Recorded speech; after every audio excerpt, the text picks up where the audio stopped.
Good morning.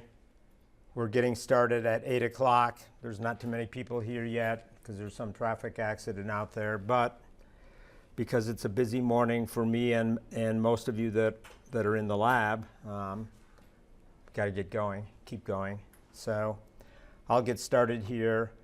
I see the road ahead as being me finishing off the Z-transform chapter, but I'm going to integrate in some other examples. I'm going to possibly introduce parts of the first project, and of course I'll just make some comments about studying for the exam and the timetable for the exam next week.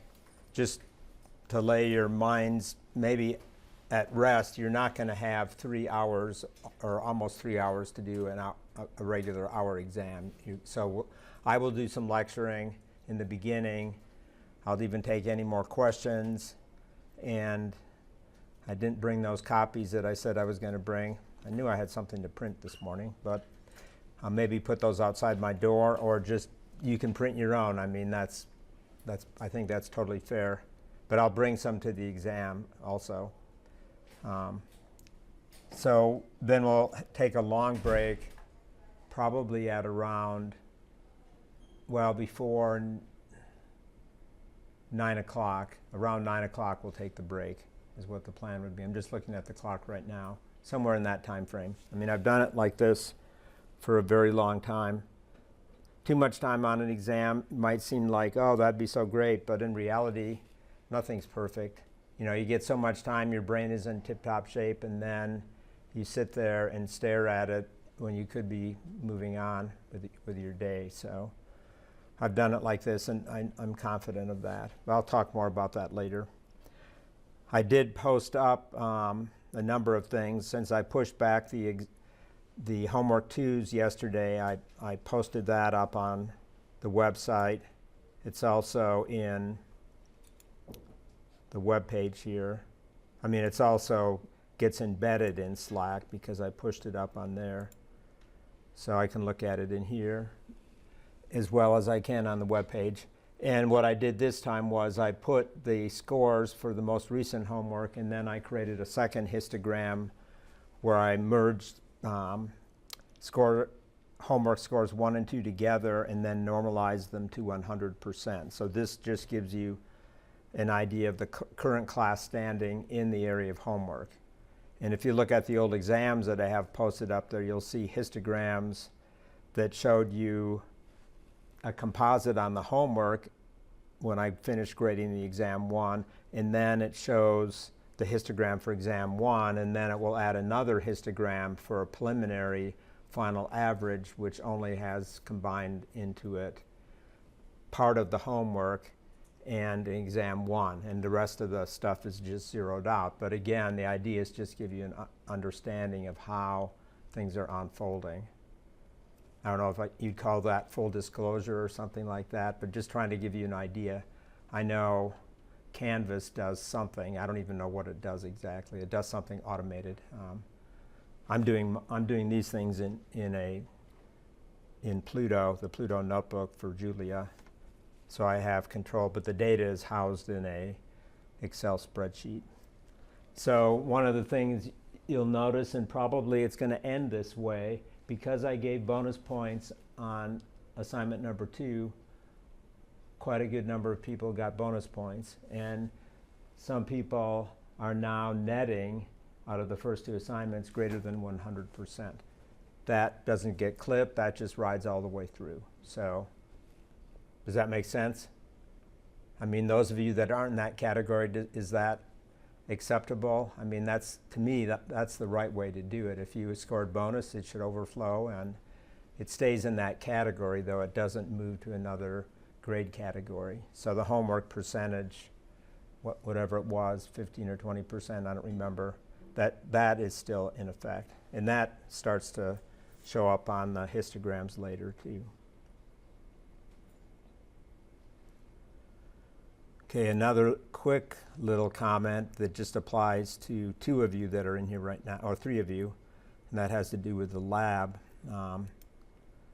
I posted the rubric last week. Many of you got the paper copies before you left.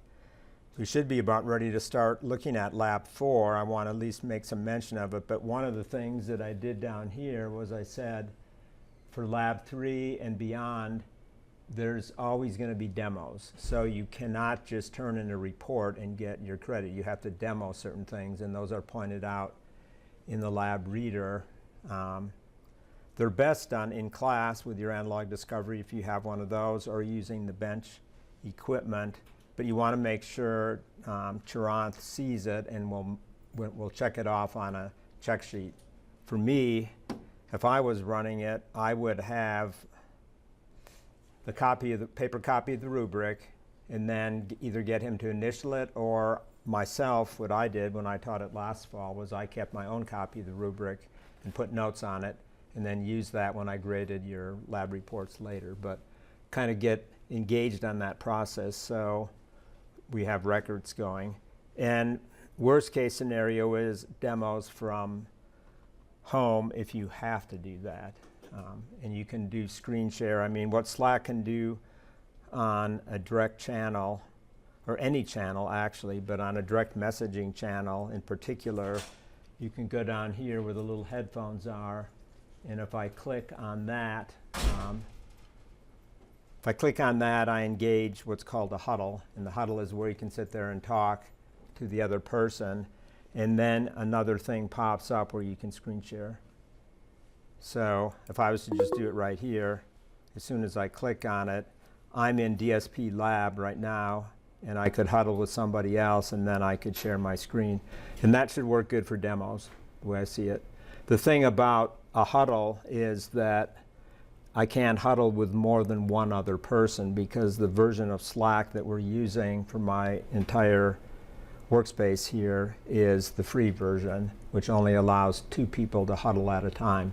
But it's perfect for meetings, me with one-on-one, and that's what I do with my graduate students. And you guys can meet one-on-one too by just turning on the huddle, and the picture pops up in here, and it should go away here eventually. But yeah, it's gone now. Just something I hadn't pointed out earlier. It's actually pretty nice. I can always set up Zoom calls if there has to be more people. That's fine too. But this, to me, again, is sticking with the lean and mean philosophy for the way I want to do things and make it work out nicely. So the other thing that I pushed up there was the hints, and we'll look at those today for set number 3. And as I said down here last Saturday, I think it was, whenever it was, there's now sample exams in here for exam 1. And we may look at those a little bit later towards the end, when I might want to just review or see if you have any questions. I'm assuming some of you have maybe already looked at these old exams, because the philosophy of the old exams, and I'm going to start working on the exam this afternoon, is the exact same format that these old exams are in. Not the same problems, but I have a catalog of problems. I may create some new ones or variations, but it's very, very much the same kind of approach. I don't, especially in my last semester here, I don't have a desire to rock the boat a lot and all of a sudden flip you out with something that's kind of out of context. You know, I could do that if I really felt like I wanted to do an experiment. I mean, life is an experiment in a sense of a scientist, right? You're experimenting with things. So I'm going to save my experiments for other things like the project. So we may talk about that today too. So meanwhile, I'm going to flip this back over to there, and I guess the first thing I'm going to do in the computer in a little bit here is I'm going to go visit this notch demo, which was from the cover to the notes. Remember the very first day of class, I maybe started on this, but I didn't do anything with it. So that's something I want to come back to. And I'm probably going to be watching my phone a bit, because my mother-in-law, who's almost 90, had an emergency room trip in an ambulance last night, and my wife was out really late going up to Monument. Well, she didn't have to go up to Monument, but she had to go to the Memorial Hospital North, and she ended up, her mother had to spend the night. So there's you know, most of you are old enough that you've probably had somebody that's had to go in the hospital on an emergency, and it kind of traumatizes your whole family because things are temporarily kind of turned on their side. So she just messaged me. I guess while I was talking about that, I should have been multitasking. And no, it wasn't about her mother. It's another message. Well, what's great about text messages, you can have group messages, right? And what's wrong about group messages, you see a lot of stuff that you don't necessarily want to read because it's between two other people. But I've got a number of those going on right now, especially in my music area, group messages there. So one of the things I forgot last time was, I skipped over this is a summary. It's two graphics here summarizing kind of where we're at with Z transforms. And this just summarizes for finite duration signals, we can have right-sided and left-sided sequences and two-sided sequences. For the very special case of a right-sided that is causal, and this is not as if we're thinking of an impulse response, but the terminology of an impulse response would be the sequence has no values, or not zero values for n less than 0. So a causal signal or sequence takes on that same idea that it's 0 on the left side of the integer axes. It doesn't have to refer to an impulse response. It's just saying it's a causal signal, one that starts at 0. So its region of convergence, remember we talked about this last time, just look at the sequence. It's a finite number of terms. And there was a homework question that kind of related a little bit to this, I think. But if you think about the Z transform as the sum of x of n times z to the minus n, so when we have terms that are only active for n greater than or equal to 0, the powers of z we're going to get are all negative powers of z, right? We'll have the term at 0 by itself, because that will be z to the 0, but then we'll have the term at 1 and z to the minus 1. So the character of those is that z cannot go to 0 because you'll have 1 over z's to various powers, which makes the region of convergence not be able to include the origin. For the anti-causal sequence, the one that starts at n is equal to 0 and goes left, that one has only positive powers of z, so you can't go out to infinity with that one. So that's sort of case number 2. When you have a two-sided sequence, you're going to have to exclude both the origin and z is equal to 0. Again, this is for a finite duration sequence.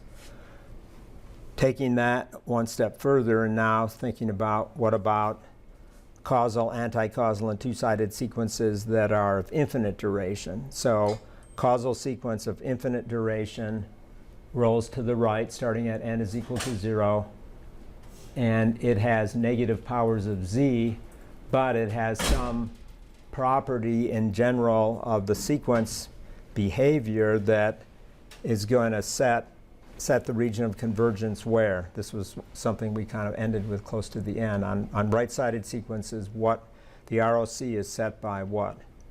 A pole, but which pole?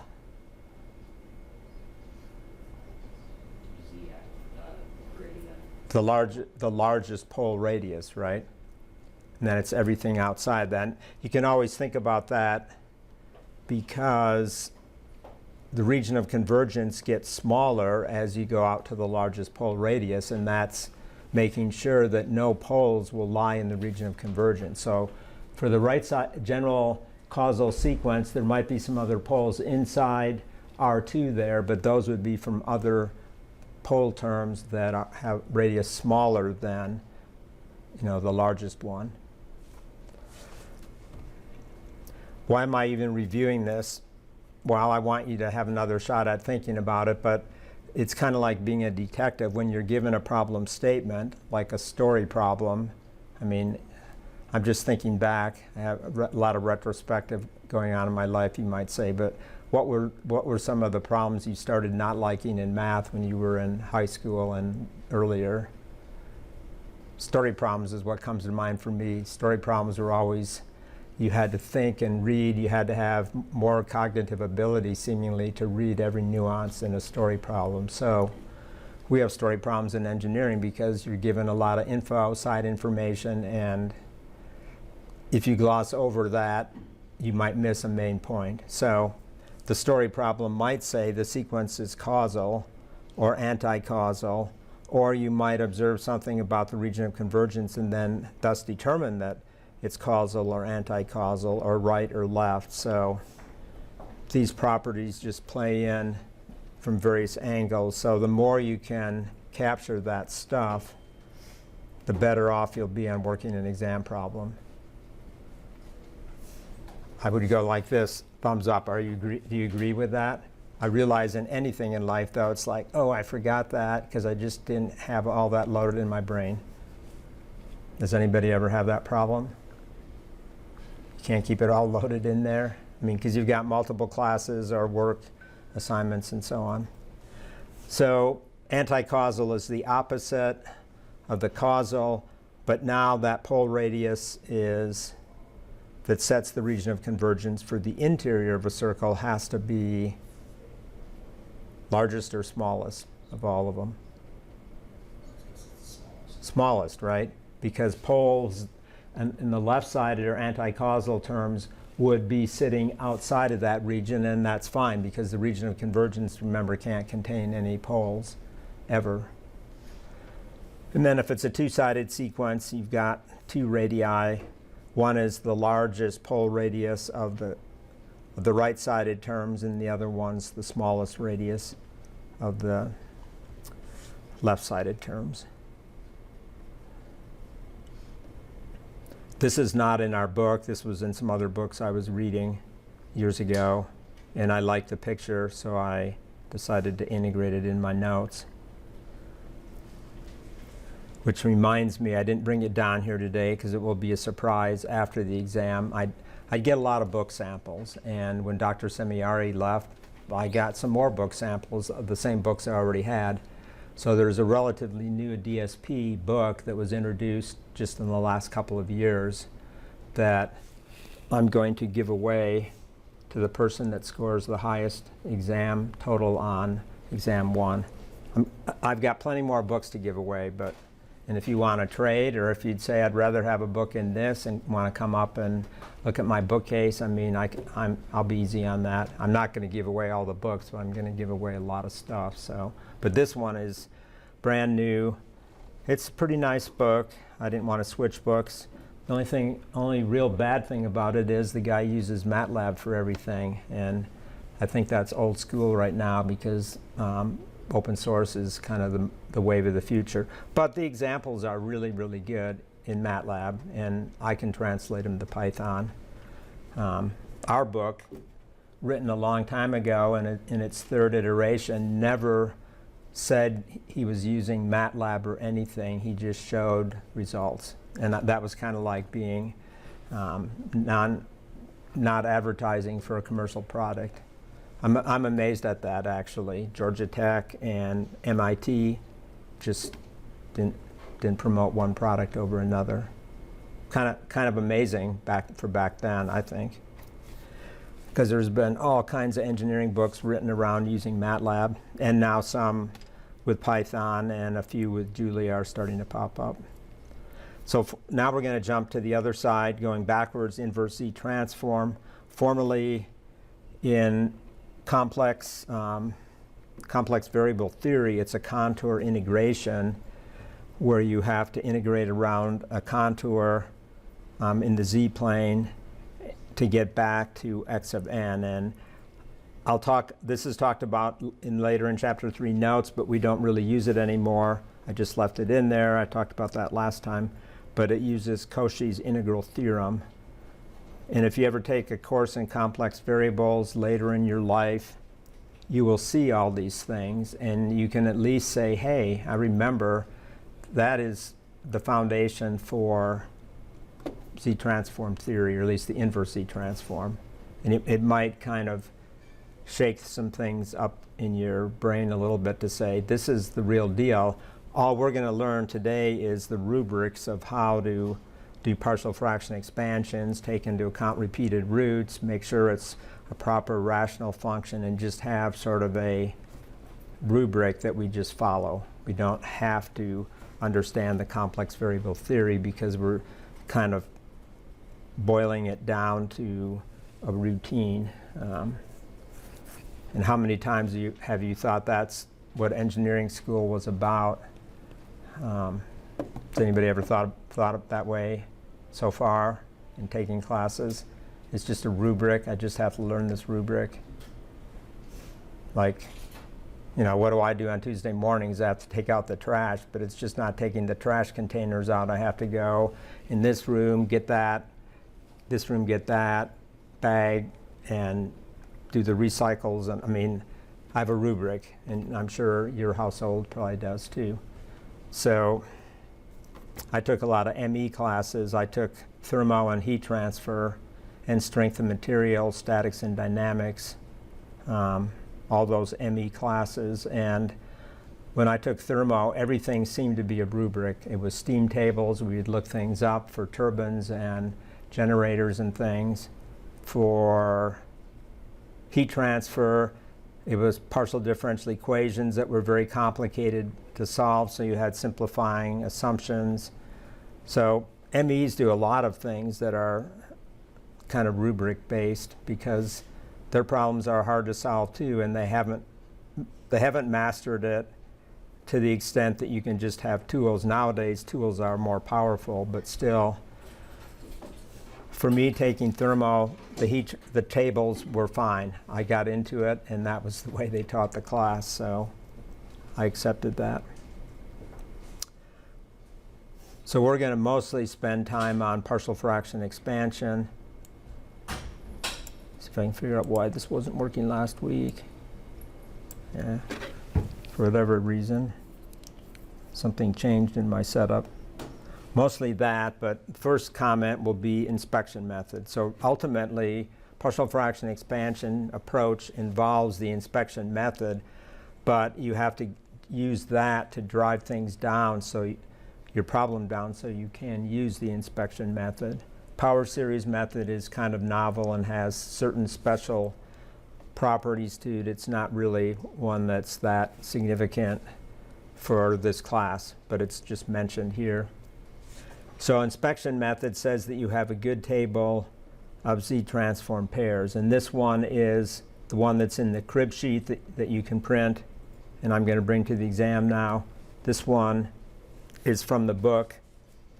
I may have modified it over the years, but I think it's pretty much just what's in the book. So this one works well, and you can have a much bigger one if you were to buy a Shams outline book. Has anybody ever bought a Shams outline series book, like a math handbook or something? Or circuits solver book? There's one for DSP. There's one for this class, I know.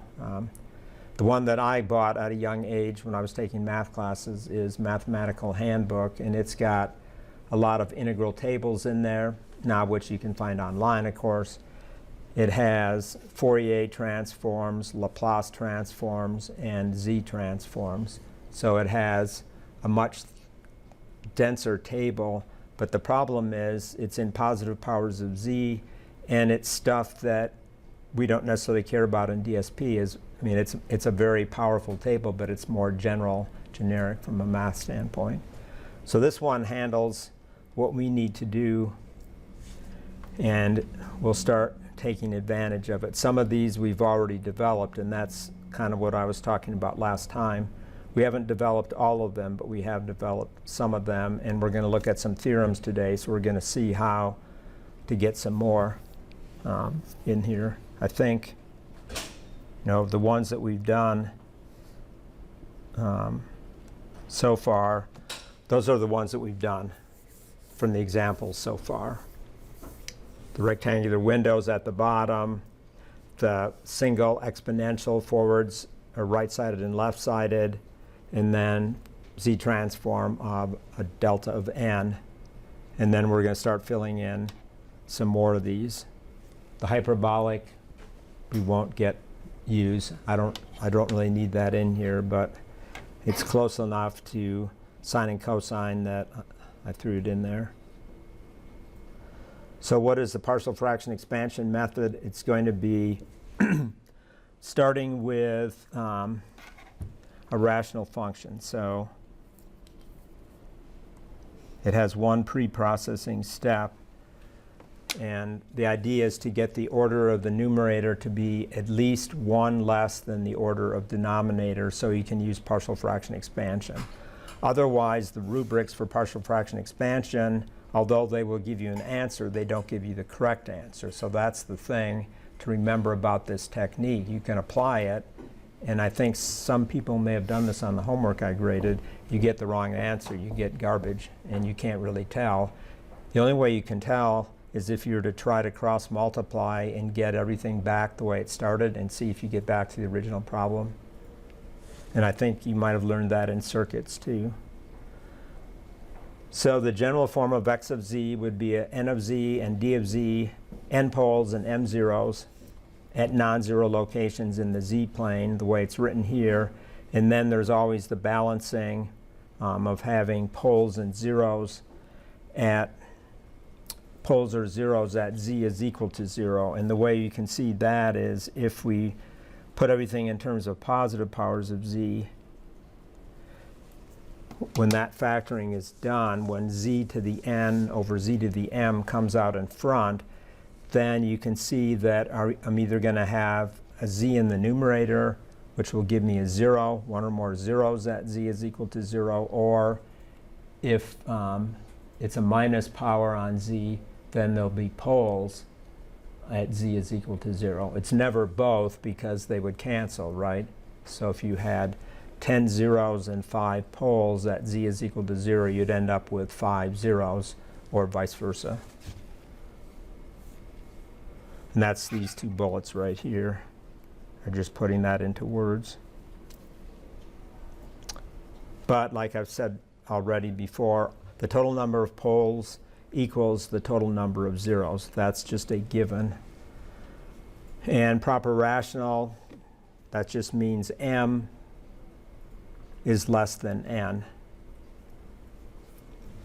If m is greater than or equal to n, then you have to do long division to get terms like this from long division to pop out, always in negative powers of z, the way you do your long division. To reduce the order of the numerator in terms of negative powers of z to be at least one less than the highest negative power of z in the denominator. Just to pause for a second, the idea of negative powers of z is not a strict requirement. It just happens to be the way this book works. So you might find another book that does everything in positive powers of z. Please don't look at it, because it will just get you confused, because if you try to merge the two approaches together, you get garbage again. So just adopt, I highly recommend you simply adopt the negative power of z approach that's in the notes and in the book. If you have another book and you see positive powers of z used in partial fraction expansion and the table set up that way, I don't know, I'd wish you the best, because I've seen people get confused more often than not, and I will start observing that. I'll just be like, you shouldn't have done this, so don't try to do it. Use the notes in the book or another table.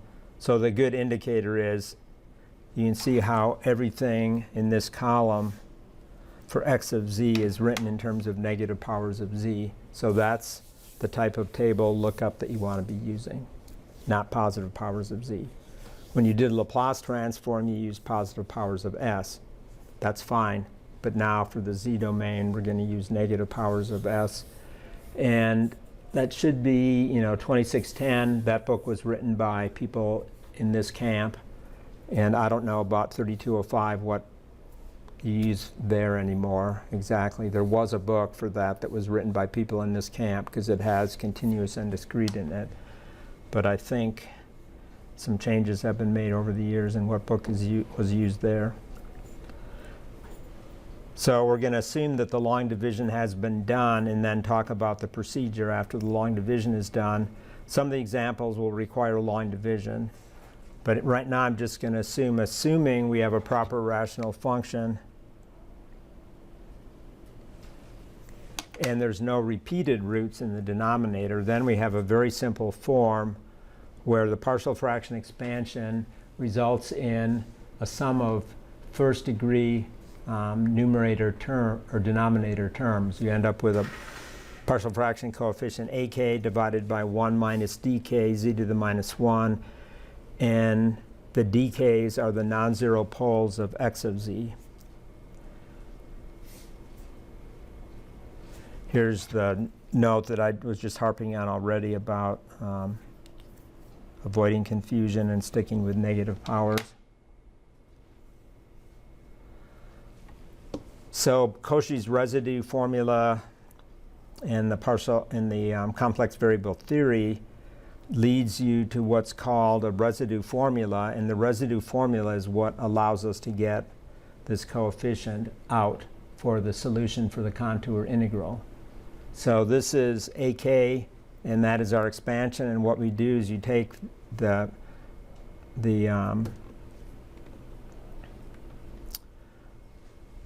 x of z that's proper rational, multiplied by the pole term, simple pole term, whose coefficient ak you want to find, multiply that times x of z.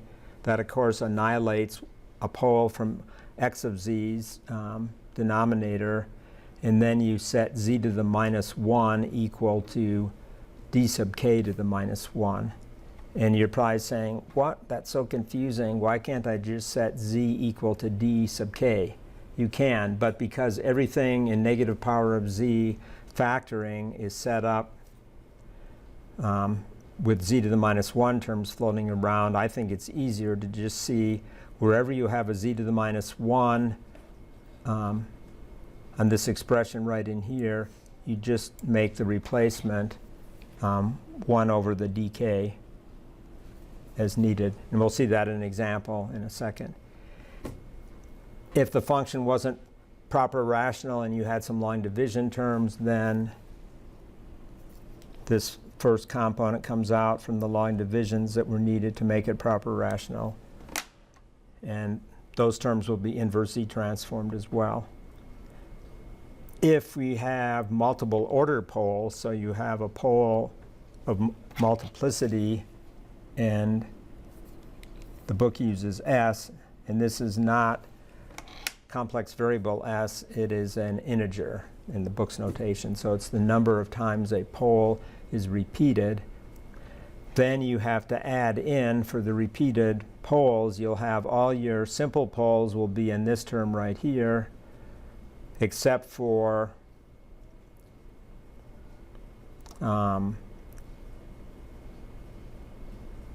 k is equal to 1, or k not equal to I mean. And then for the repeated term, you have to expand that out separately, starting at m is equal to 0, and then going up to s, the order of the multiplicity. So the simple poles are in this first grouping, and then the repeated roots are handled in the second grouping. And the residue formula for the partial fraction coefficients are in this second blue box.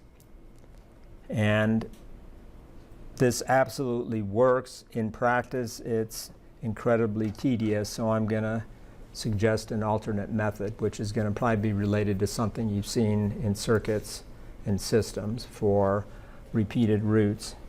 But this does work. The problem with it is you've got the factorials in there, and then not only do you have the factorials, you end up making, there's a substitution in here, and you end up taking derivatives, s minus m derivatives, and then making substitution. And what's the messy part is when you have quotients, you have to use the quotient rule when you take the derivatives, and it just becomes tedious, all there is to it.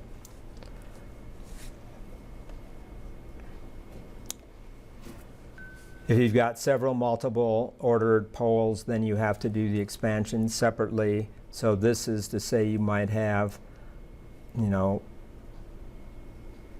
several different repeated roots, so you have to start indexing those with another variable, and I used I right here. So this is for the ith repeated pole, and then you'd have the jth repeated pole, and the same formulas would apply. You're always going to be taking the pole term of interest and multiplying times x with z replaced by 1 over w in this case. That's just a substitution that they make in the formula.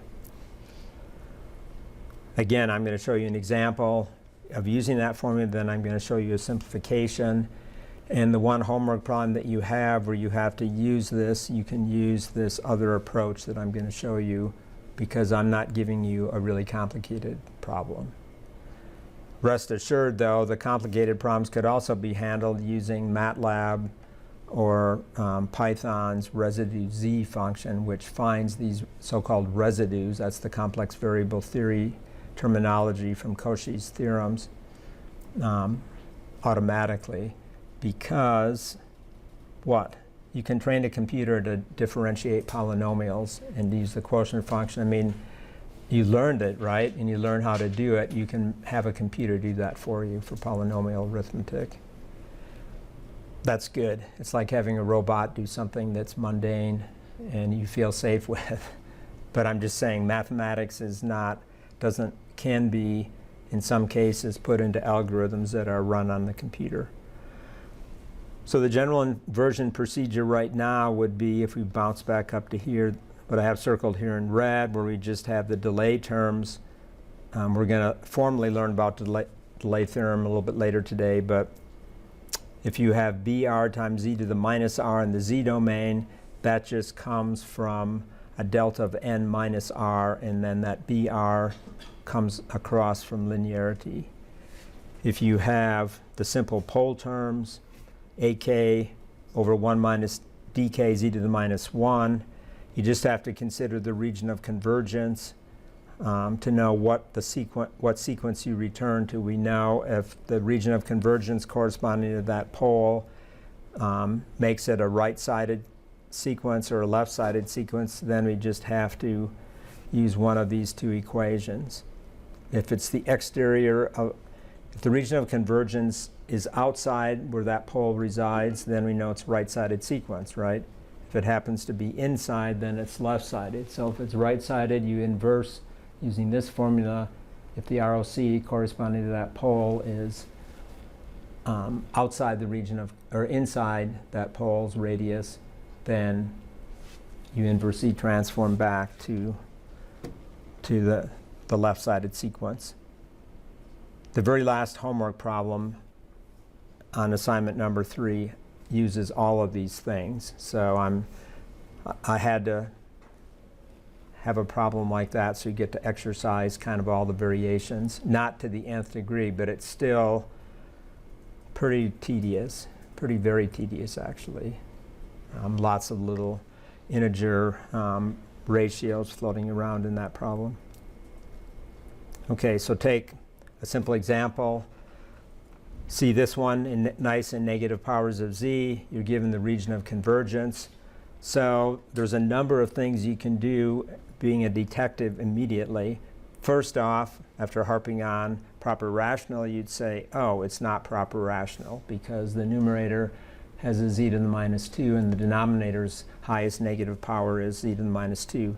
So you know long division's required, but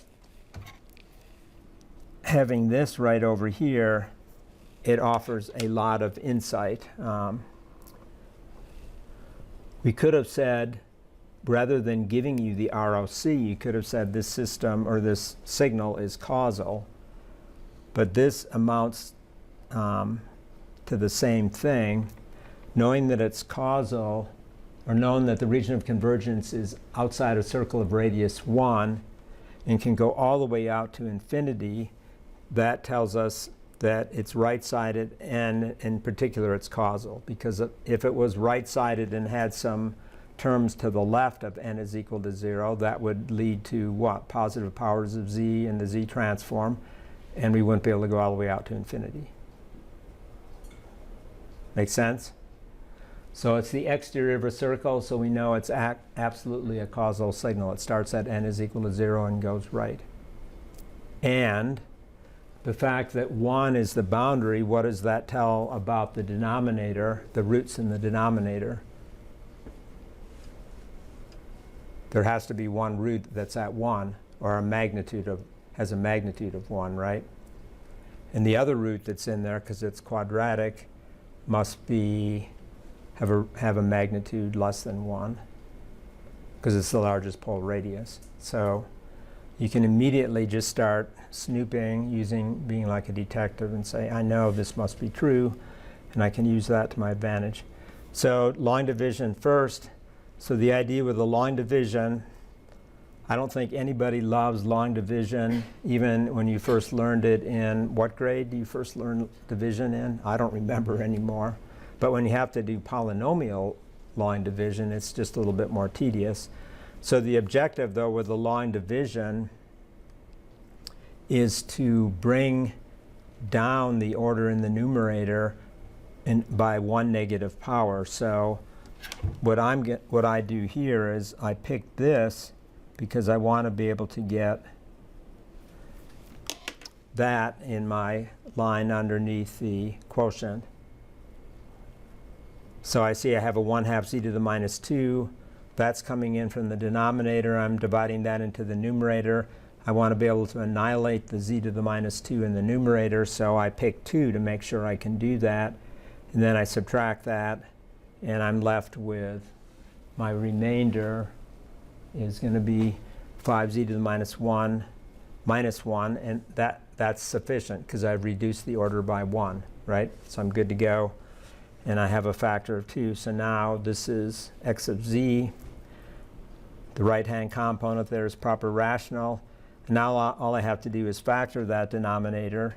And quadratic formula is the surefire way to do this on an exam.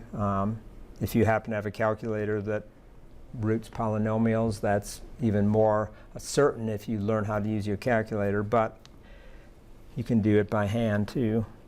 But right away, I know that I have one root at z is equal to 1. So I can guess that based on the region of convergence.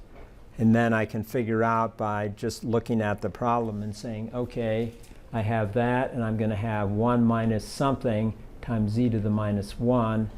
How am I going to get minus 3/2? I can say, okay, I have minus 1/2 times that. I'm going to have something times that. And then I'm going to have the 1 times the minus 1. So in order to get minus 3/2, I've got to have something that can combine with the minus 1, z to the minus 1 from here, and that has to be minus 1/2. So I get minus 1/2 minus 1, which would be minus 3/2.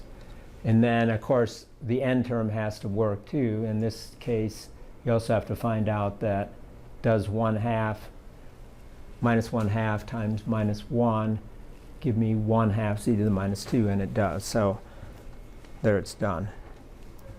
So I know what my roots are, and now my objective is to get the coefficients a1 and a2 in the partial fraction expansion. And now is where you just use the residue formula for simple roots, and this is where you're going to be, this right here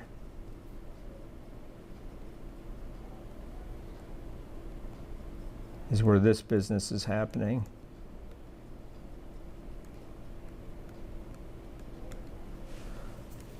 I'm taking that particular root whose residue I want to find, which up here would be dk equals 1/2 times x1 of z, and x1 of z is the notation I was using earlier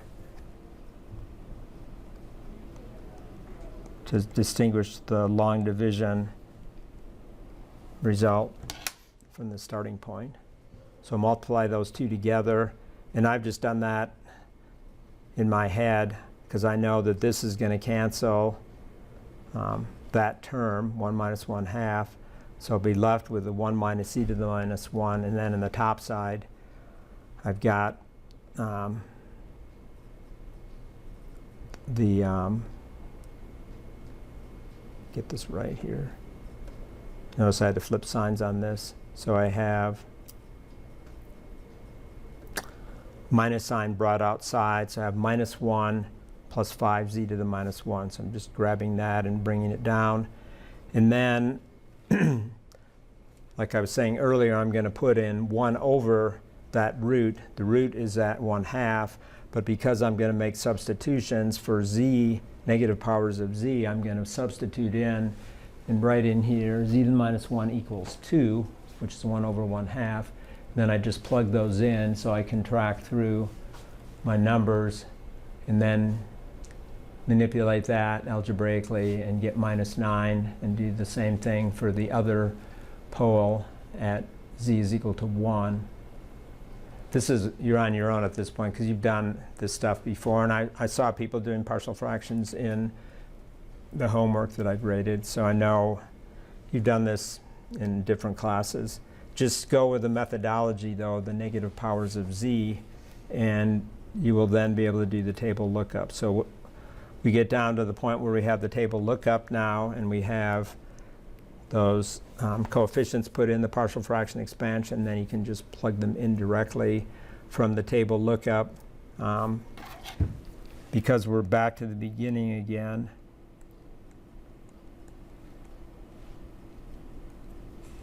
we have to use the fact that the ROC was the exterior of a circle of radius 1.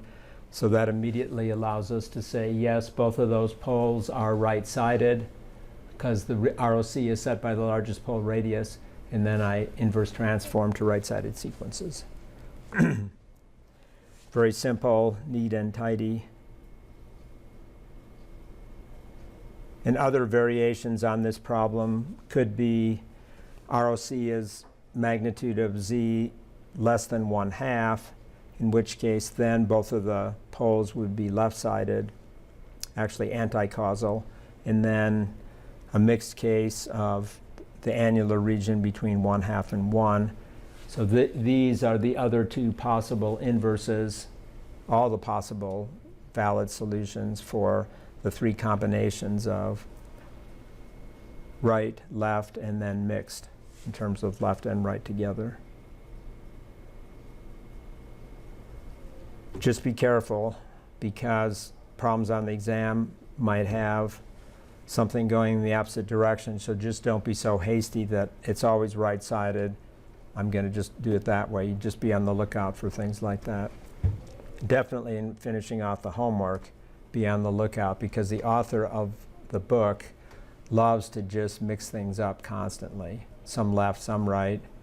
You just got to read the problem carefully and make sure that you follow the directions. So as a second main example, I'm now going to do one that's got a repeated root in it. And this is proper rational because what's the largest power of z in the denominator? It's z to the minus 3, right? Just looking at what's sitting down there. We know the region of convergence is radius 1, just like before. And because of the factoring that's already been done in the denominator, you can see there's a single pole at z is equal to minus 1, and then there's a double pole at z is equal to plus 1. So in the expansion, we're going to have a hybrid. We're going to have a simple pole, which will be this term right here. And then for the repeated roots business, we have to have two terms stepping from 1, the pole, 1 minus e to the minus 1 to the first power, and then we have to include the second power because that's the requirement when doing repeated roots. And let's see. I'm just trying to jump back over to where the blue boxes were. So that's this term right in here. M starts at 1 and then goes all the way up to s. In this case, s is equal to 2. So the simple root is right here in this example problem, and then there's two terms in this second piece from the repeated root. Make sense? For some of you, this is so probably boring, right? But I just want you to follow along, and if you got questions, stop me. So now that we're into this, we can immediately use the residue formula to get A1. We just use the original problem here. We come along and we're going to multiply that pole at z is equal to -1 into the calculation. So see if this will properly go away. So that cancels out, and we're just left with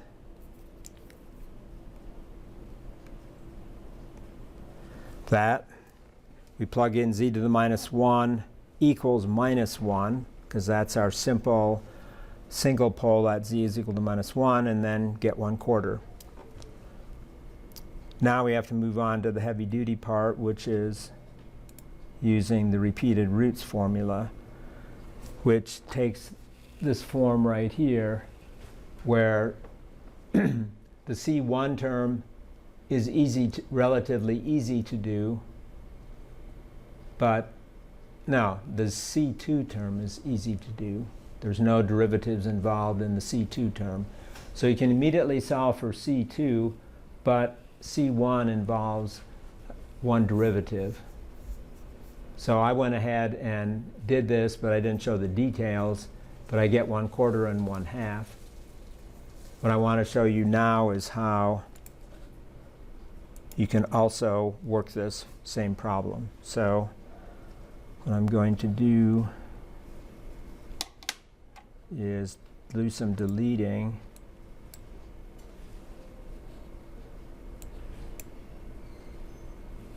And then I'm going to try to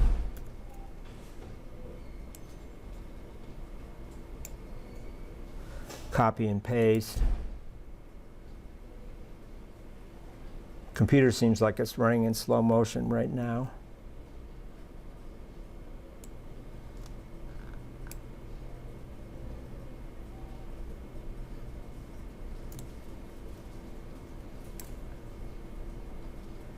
Well, held down the shift key, but it didn't work like I thought it would. Okay.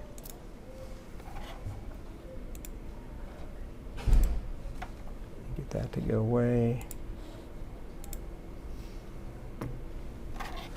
Okay, so going back over here to this part, or this part.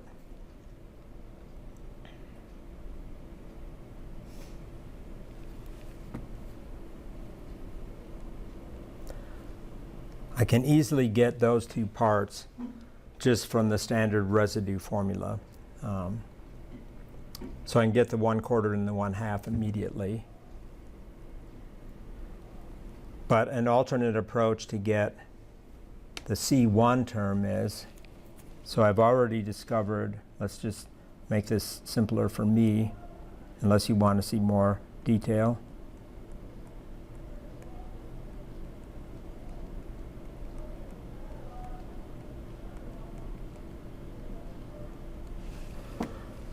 So if you want to avoid the straight ahead formula, which involves the factorials and the derivatives with the quotients and so on, an alternate approach to go after C1 is to make your substitutions into here, because you shot directly at these two to get them through a simple residue formula approach. Now you have to get C1. So in this technique, I'm sure you've seen, but I'm just going to go through it for those of you that might not remember it or just don't remember seeing this because you haven't done it for a while.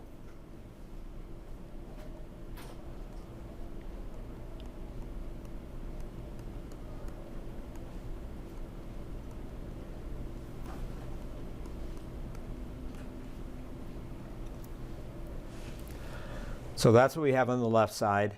And what this approach involves, and you could extend it, but we're just going to have to do write out one equation and solve for one unknown. And what you do is you suppose a value of z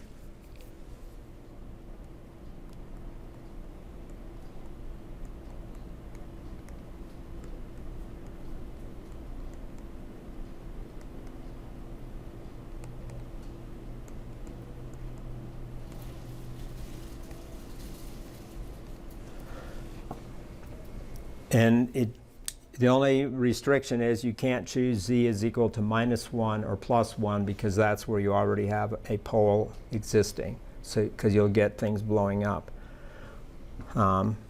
Those of you that are already on board with this, or just it's clicking in your head, what value of z would you choose? Knowing that you can't pick -1 or 1, what we're going to do is we're going to make a substitution on the left side, and then we're going to substitute on the right-hand side and solve for the unknown. So -1 and +1 for z are out, but 0 will work. Any reason why not to choose 0? Because it's too easy. Okay, that's a good answer. But do you want easy on an exam? Easy on an exam, though, can make you make careless mistakes, right?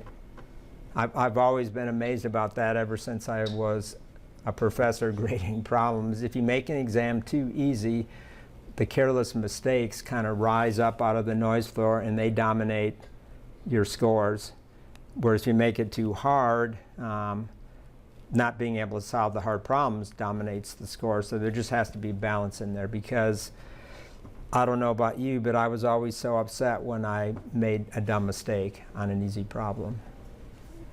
You know, did anybody relate to that? It still is going to happen, but if that is the only thing that separates, you know, getting a good grade and getting a bad grade, too many dumb mistakes is just horrific. So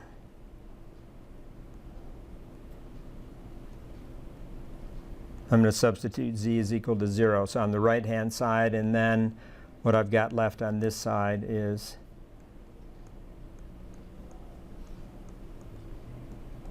I don't know what C1 is. I do know what C2 is because I got that from the simple residue formula.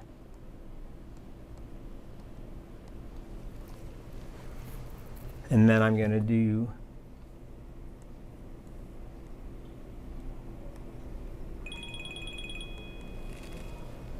I'm not going to answer that, I don't think. Another thing that got kicked off yesterday with a contractor, so.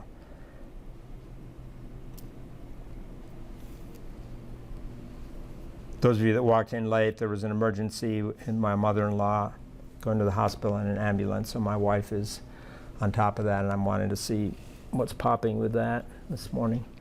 So I'm going to make the substitutions, and the 0 is just wonderful. So I get 1 over 1. On this side, I get 1/4 over 1. I get C1 over 1. And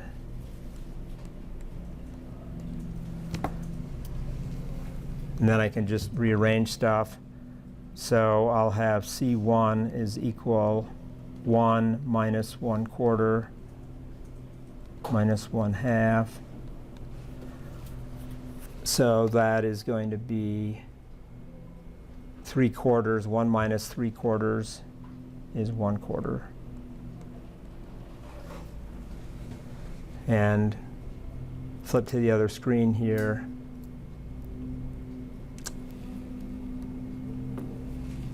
It matches. I'm just curious about the 1 over z.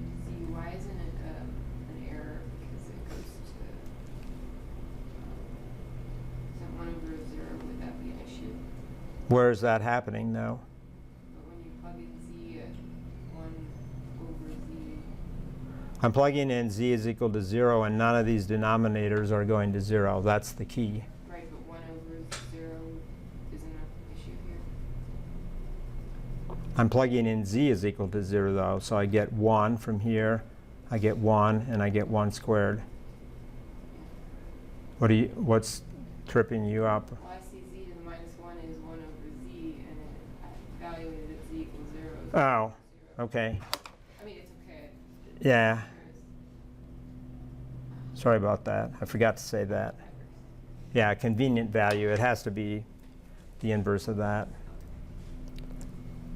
My brain is wrapped around the idea of using z to the minus 1s everywhere. So take that comment to heart. Don't do something stupid and then get into trouble. So we're going out to infinity actually for z, but that's okay. We're just working a system of equations, and we can do that. If you wanted to make it harder, set z is equal to 2. You can't let it be 1 or minus 1, but put it to some other value, and then you'll just have different fractions, but it should work out the same way. Everybody good by this? This brings back memories, I'm sure, right? Something similar you've seen somewhere? I don't know. Does Dr. Tromboli teach this? Did whoever taught Circuits 1 show you this? I learned it in Circuits 1, I mean, ages ago. You just keep your brain loaded with as many things as you can bring back into it and apply them. I don't think they show up in the book, but it's just partial fractions is a technique. It's not electrical engineering. It's used in a lot of different disciplines, so use what works.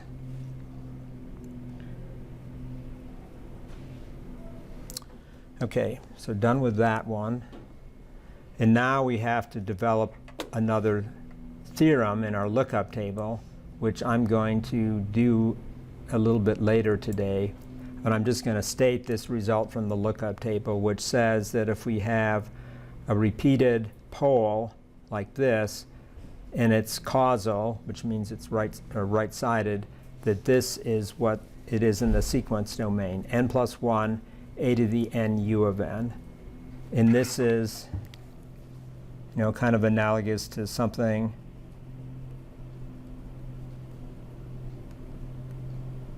in the Laplace domain.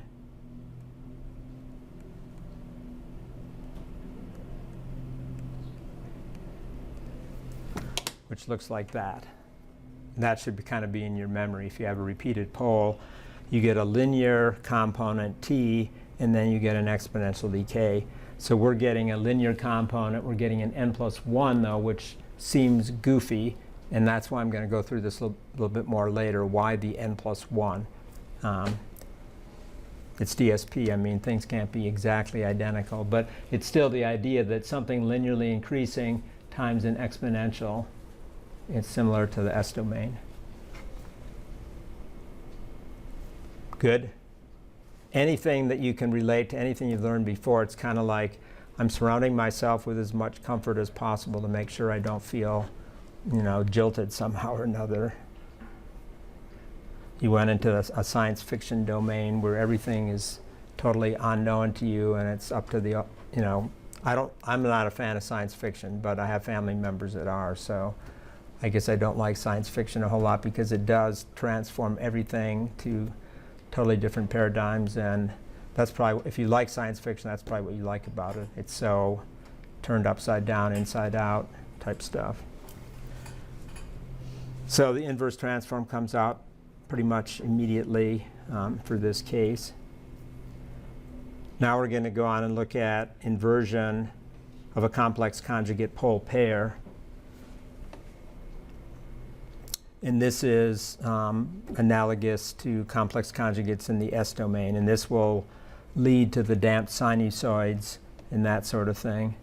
If you're wondering if I'm going to do a synopsis on all these cases, as I get way down here, I've got these sheets in here which talk about simple poles, where they're located, and then double poles, what happens from that, and then the complex conjugate case. It's kind of summarized down in here too. This is just to give you some sensibility about things when we get there. I wish, I've done so many different things. I won't say that I don't care about this, it's foundations, but this is, to me, these days is more mundane. It's like I know it happens, just like, my standard analogy for, say, a second order system is if I think of going, I won't use railroad tracks because that's too generic. Colorado Springs is full of lots of potholes, and many of the potholes are manhole covers. Have you noticed that? A manhole cover can just be set so low that when you run through that, your car gets jilted really bad, or jolted. I find it disgusting. It's like, why can't the city civil engineers set the manhole covers without making such a pothole out of them? But at any rate, what I'm referring to is the fact that I know in my vehicle I have a suspension system, I have a mass, I have shock absorbers, and I have springs. And that's a second order system, so if it's an underdamped system, what happens, it rings a little bit when you get an impulse into it, and a pothole is like applying an impulse to that system. DSP, exact same thing. Guaranteed. Higher order systems, just more resonance modes, more ringing of other modes in the system. And a car is probably not that simple either, because you have the front suspension and the back suspension and different tuning of the springs and stuff. Does anybody have a pickup truck or SUV that has a suspension lift on it? I mean, I've got one on my RAV4, which doesn't seem like it should have one, but I bought it that way. And anytime you go through any of that stuff with a suspension system change, you have to think about the typical mass you expect, which is the vehicle plus the cargo, and then coefficients on the springs, and then the damper is your shock absorber, and you're going to change the characteristic of it. And the lowrider vehicles are interested in having really underdamped systems, I think, because they want to bounce around a lot when they go through a railroad tracks or something. But this transform brings all that to mind, because this is complex conjugate roots. It's referring to an underdamped system. So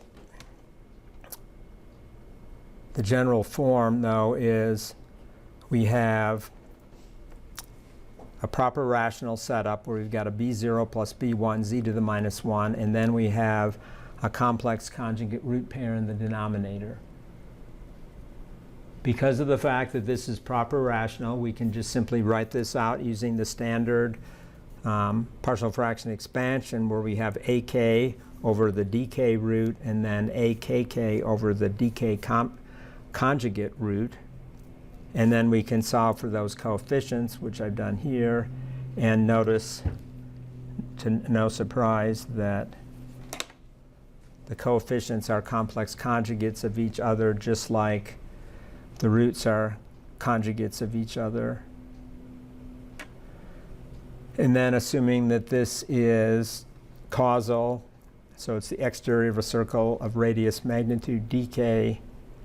And again, just a reminder, the fact that the ROC is stated to going out to infinity tells you immediately that there are no sample values for n less than 0 in the time domain, sequence domain, because otherwise you'd have to put, the ROC would have to exclude infinity. Just kind of keep that in mind, because that'll be a trick that might come to your rescue sometime or another. If that changes, just be on guard. That means the sequence could shift a little bit to the left, because as soon as you shift in a value at n less than 0, now you're going to have to exclude z is equal to infinity from the ROC. At any rate, going back to this setup here, we've solved for the coefficients, so now we can take advantage of the conjugate on the AK, DK, and DK conjugate, and start getting into motion the idea that we've got roots going on here that have magnitude and phase. So the roots are going to be written using this representation. The coefficients have a magnitude and an angle alpha, and the poles have a magnitude r and beta for the angle that the poles make to the real axis. So when those substitutions are made, you get this result right here. And this is the compact form of a underdamped second order system. Because I say compact form because rather than written in terms of cosine and sine, it's written just in terms of cosine, where we have the angle inside the cosine. If I was to go up to the table up here, this is just so sluggish for me.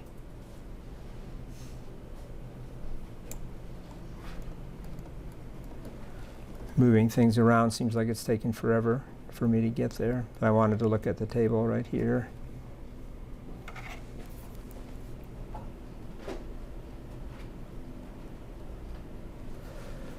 You see, individually, cosine and sine can appear with the corresponding z transform shown in the table, but what we've just developed is a hybrid version of combining those two together. And you do that in the S domain too, where you bring in the magnitude and the phase of the poles, and then the residues come in the same way, or the coefficients do. So, but that's a hybrid of these two entries in the table that we've just gone and developed.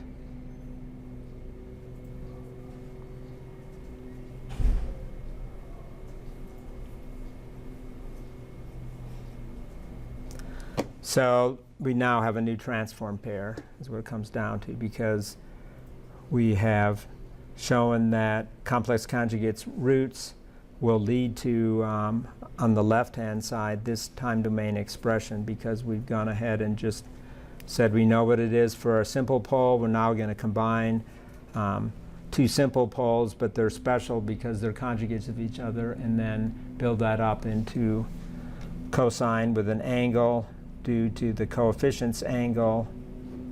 And then we have the frequency of the resonance is the angle that the pole makes. So these both show up in the denominator.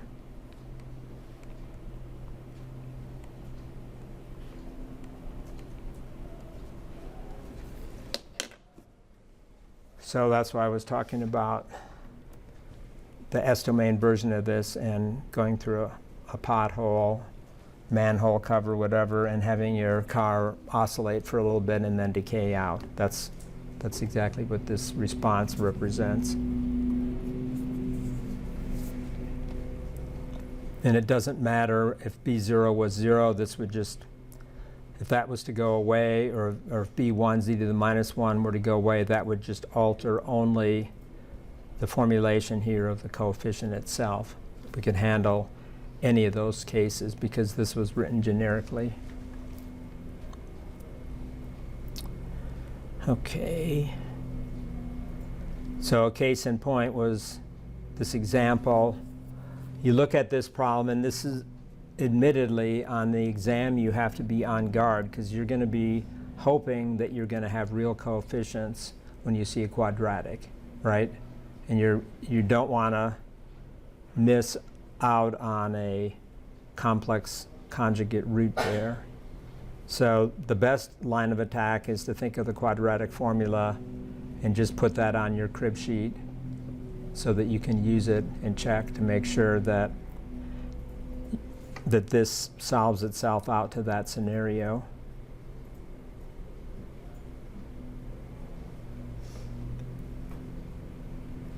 Good on that. So this has poles at 1/2 plus and minus j 1/2. So if I was to draw the picture,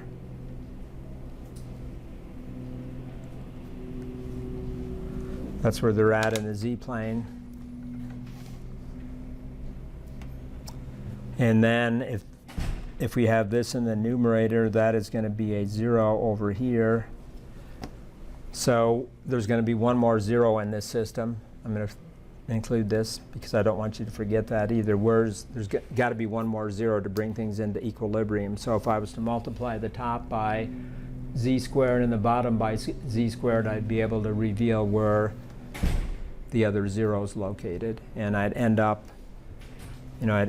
with z times z plus 1 over z squared minus z plus 1/2 when I multiply through by z squared over z squared. So there's a 0 sitting right in here. and then the two poles. So we can get the angles, we can solve for the coefficients using the residue formula, and then I wrote those out, A1 out in terms of degrees, and then I did D1 angle in terms of radians. I don't know why I did that actually, because that's kind of looks like I'm thinking in two domains, but angle, degrees and radians. But then you plug into that generalized result and you get this exponential decay, 1 over square root of 2 to the n, and then you get a cosine that's got omega naught equal pi over 4.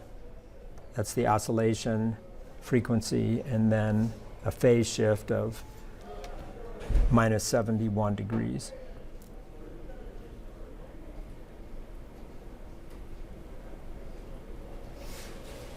Looks good. Having a problem like this on the exam is pretty unlikely, but you may identify complex conjugate roots. I just can't, I'm not thinking right now if I ever had a problem on an exam that was like this, but on the homework, anything can happen because of the way the author does things.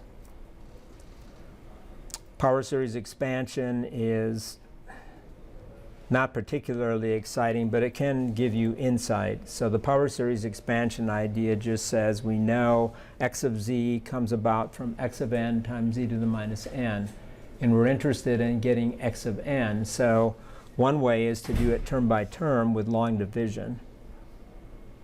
So what you would do is you would take and do long division, or in the case of this first example, you would just simply say, oh, by inspection, I can see what's going on here. I can see that this is a component at n is equal to minus 2. This is a component at n is equal to minus 1. That's a component where n is equal to 0. And that's a component at n is equal to plus 1. So just piecewise solution right there for the sequence. Or just, it pops off the page at you. It should just kind of pop off the page when you see it. It's finite duration. And I can just see I've got two terms for n less than 0, one at 0 and one at n is equal to 1. Which you could write in this fashion. If you have something like 1 over 1 minus a z to the minus 1, you could just do long division on it. And if you know the region of convergence is the exterior of a circle, then you would purposefully set up your line division so that you get a sequence of negative powers of z, and then you could generalize that. I mean, what's coming out right up here is the pattern that we've seen before, which would be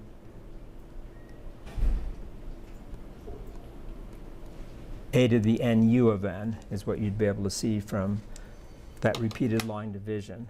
But if you have a more complicated scenario, it's not really easy to use this because it's the line division coefficients are going to be an intertwining of more than one exponential, and it won't be necessarily easy to unravel that. The book suggests it could be useful here for the natural log of something. I consider this to be kind of a extreme example, but you could certainly do that. You could get the power series expansion of natural log and then get back to the time domain by inverse transforming term by term. I've got this in the notes just for completeness. It's just, you're not going to see this from me. It's just kind of an example of where it could be utilized.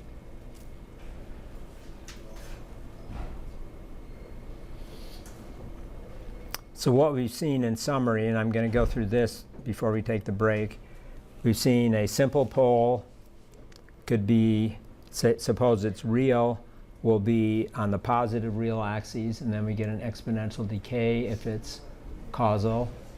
If it's on the negative real axis, we get an alternating sequence, which has an envelope, which is still an exponential decay. If we put the pole right on z is equal to 1, then we get a step function sequence out of this If we put the pole right at z is equal to -1, then we get an alternating sine step function. Again, this is the causal type solution. And if we put the simple real pole outside the unit circle on the real axes, we get an exponentially exploding sequence. And if we put it on the negative real axes, we get an alternating exponentially exploding sequence. These are just things to kind of have loaded in your brain. If we have a double pole on the real axes that's on the positive real axes, we get an exponential that has a peak in it and then decays out. So it doesn't just start and decay, it actually climbs up and then peaks and decays. Go to the negative real axis with that repeated pole, and it's the same thing except alternating in sign. If we happen to have two poles right at z is equal to 1, we get a ramp. And this is analogous to 1 over s squared in the z domain. You should probably remember that 1 over s squared is a ramp. Or it's what you do if you want to integrate twice. In other words, go from acceleration to position. You'd integrate twice, and that's what 1 over s squared would do. Similar ideas in the z domain.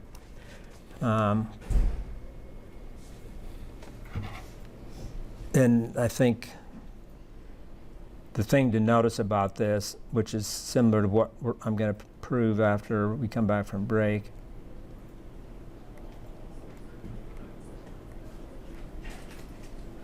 this ramp starts with n is equal to 1. It starts with the value of 1 at n is equal to 0. And that's kind of a telltale as to what was going on there when we had a repeated pole in the z domain. We have an n plus 1 thrown on the front, not just n. It doesn't start at 0. In the z domain, it starts at 1. Move the pole outside the unit circle on the real axes, and it has both a linear and an exponential going on, so it climbs very, very rapidly. Both of these last two cases are kind of classical cases for how you can take a marginally stable system and make it go unstable.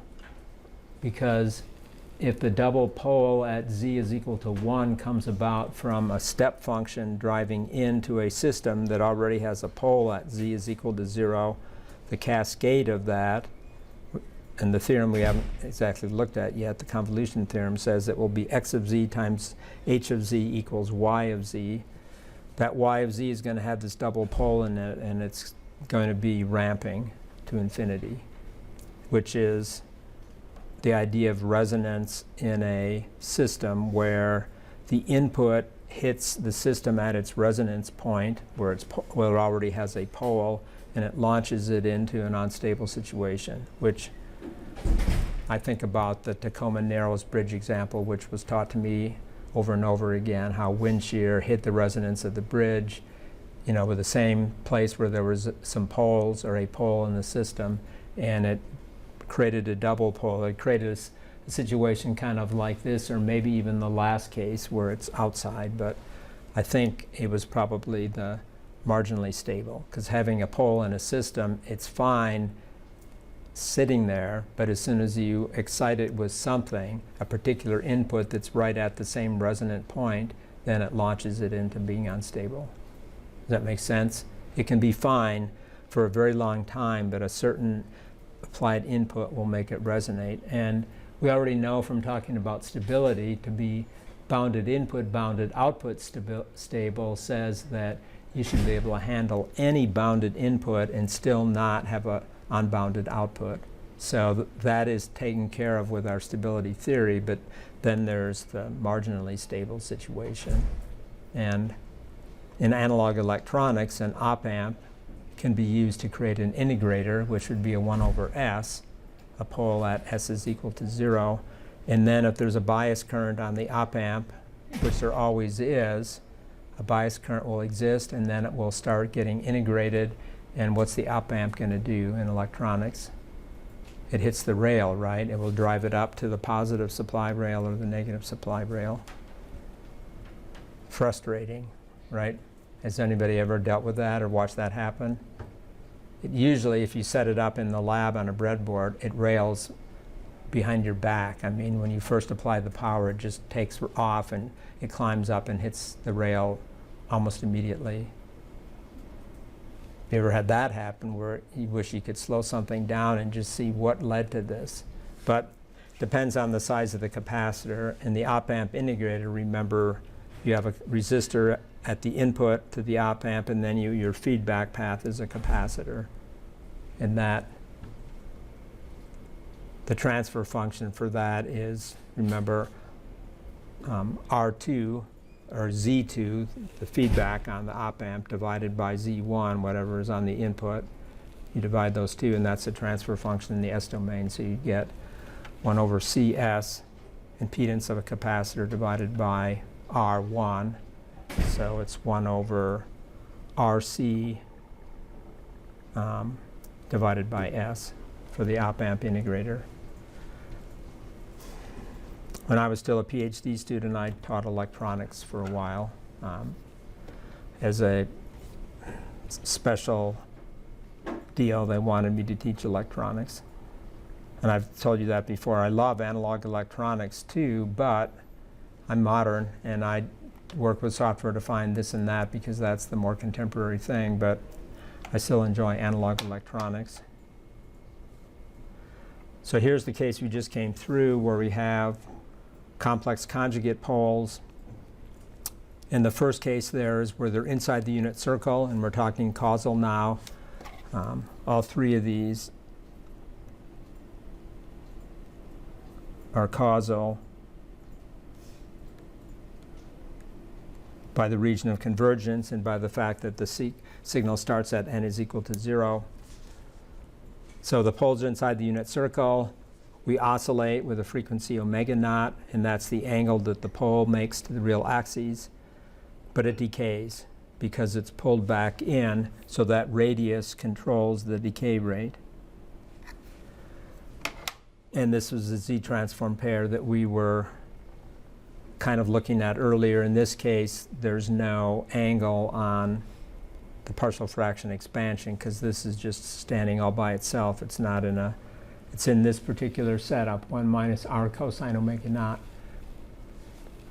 Push that pole right on the unit circle, and now you've built a digital oscillator. It's going to oscillate beautifully. In the DSP board that you're using in the lab, you can build a digital oscillator this way. You can just purposefully design it. You turn the algorithm on, and it starts producing a sinusoid. It's actually pretty cool. You can build it, and it works. Because if you try to do that with an op amp, it generally will go unbounded and saturate the op amp. But in DSP, it's controlled arithmetic. It's not to the whims of components, which will drift with temperature and aging. If you push the pole pair outside, it's going to be exponentially expanding because the R term, R to the n, has now got R greater than 1, so it's just going to blow up over time. I'm going to show you an example in Julia when we get back to, that was the original example I started weeks ago. And I'm also going to look at doing inverse transforms in Python. But we'll stop now and take the break and come back at about quarter till. My watch says 9:29. That's gained 2 minutes in the last couple of weeks. But around quarter till would be good by me.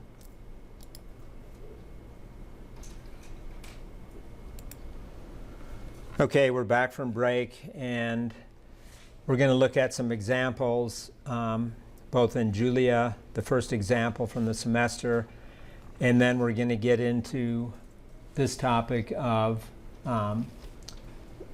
doing checks on the homework problems you have. There's wonderful tools in Python that can run within Julia or run directly in Python's Jupyter Notebook.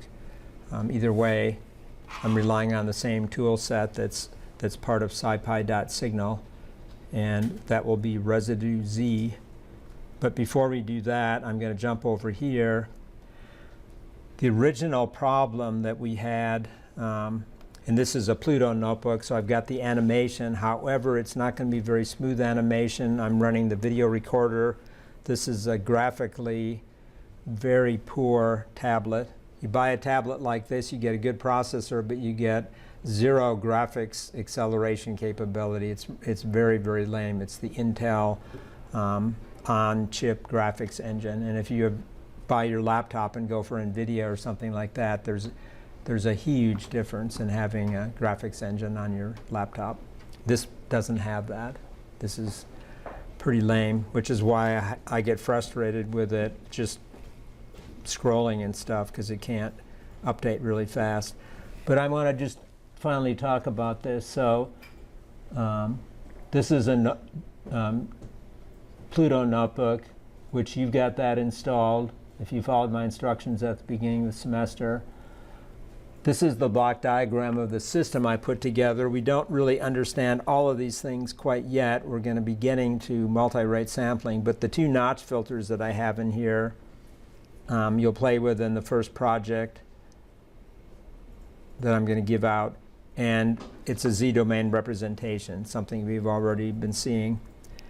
And then the idea of having an interpolation filter on here is just to get smoother waveforms. And I just did this to emulate a multi-rate processing capability and how you might decide to upsample and then smooth it to get more points on the waveform. So the first thing I did in the Julia notebook here is I just looked at a sinusoid, and I just wanted to show you what upsampling does. I think I showed that to you already, though. Here's the input signal to the upsampler, and then I can expose the code down here. And you can see what I'm doing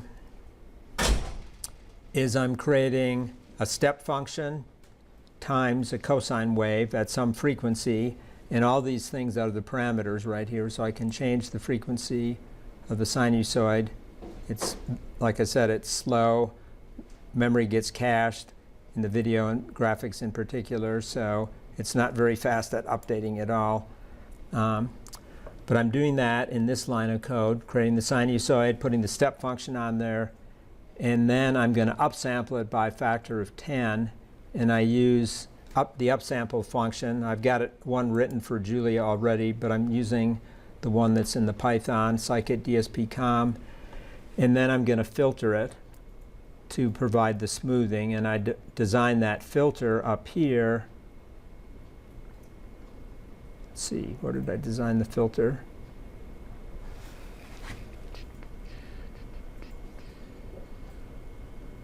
I hid some of the cells, so I have to remember. Oh, it's right here.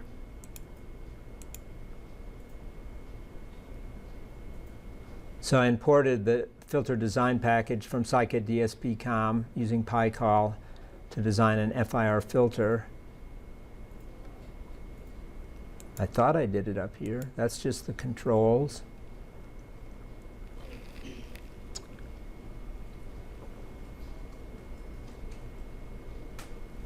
I was looking at this morning, and okay, here it is. Here's where I get the filter design. The notch filter, and this is the low-pass filter, which I think I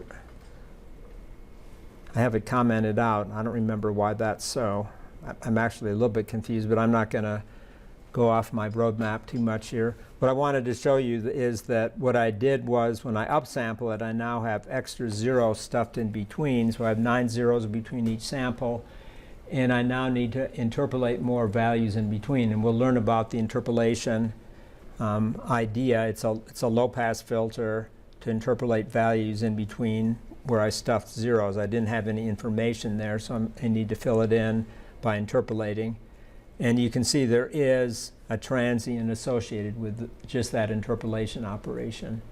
But once it gets through the transient of the filter, the FIR filter in this case, it turns into a nice sinusoid. So hide that again. For the notch filter part, though, and this was the application example from the cover of the notes, how you could reject a signal In this case, I'm putting up 2 notches in cascade so I can annihilate 2 signals that could be jamming my system. But I just used this as an example to show some trade-offs. So first off, we have a ratio of polynomials in the Z domain, and you will play with this in Project 1. Kaylee, you played with this notch filter in Real-Time DSP last spring, so I like to use it a lot. It's actually a primitive that's available in the SIG-SYS module of Scikit DSP.com. You just get to put in the center frequency of the notch, say what your sampling rate's going to be. In this case, I just have it normalized, and in Julia here, I have my live docs, which, because I'm hovering right in here on the IIR notch, it's pulling my doc strings right out of the Python module and into this window so I can see how to do it. There's some examples in here too. At any rate, I can set this system up, and this system has 2 zeros and 2 poles, and they both sit on the same angle. They're in a complex conjugate form. The radius of the poles is r. The frequency that the poles resonate at is omega naught. And the zeros just sit out there on the unit circle to provide nulling action.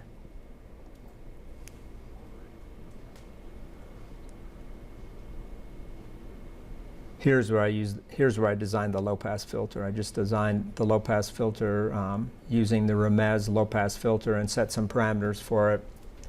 And I'm just using that for an added level of filtering down in here. And all the code that's running down here, I'm using my LCCDE function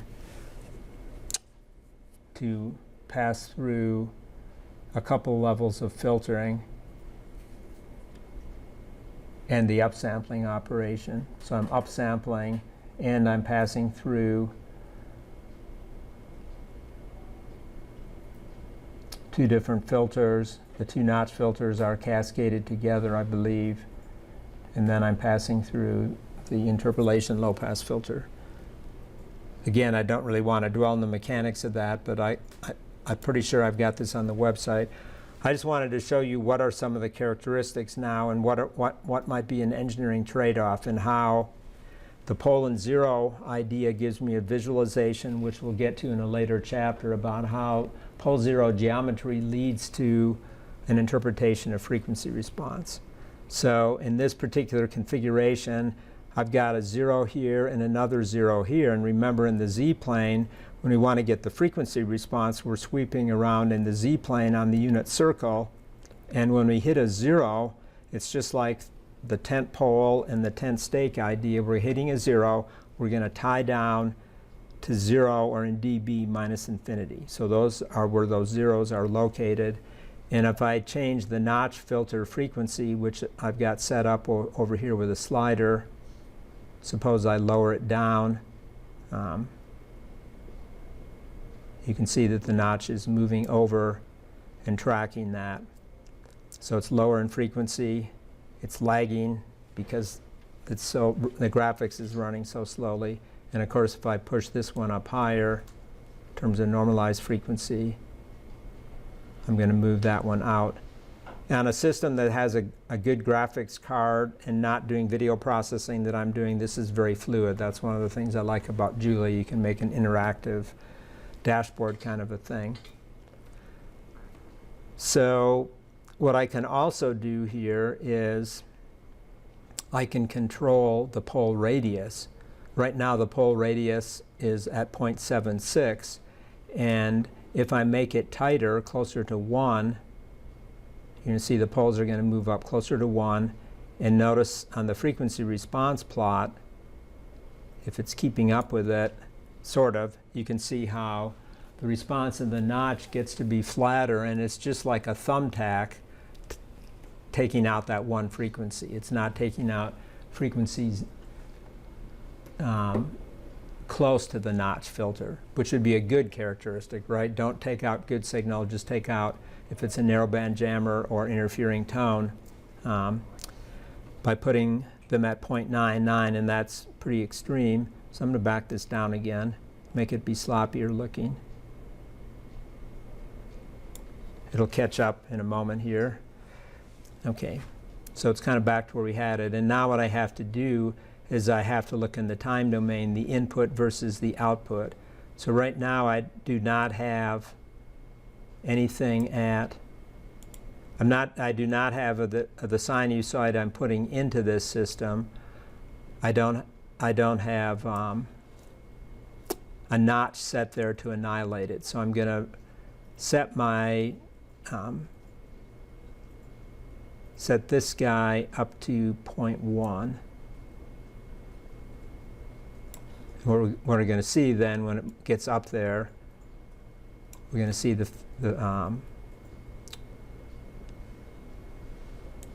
notch filter is going to be set right at 0.1. And now we're going to see that the output, this should already have happened, but it's because my graphics is so blasted slow on this tablet.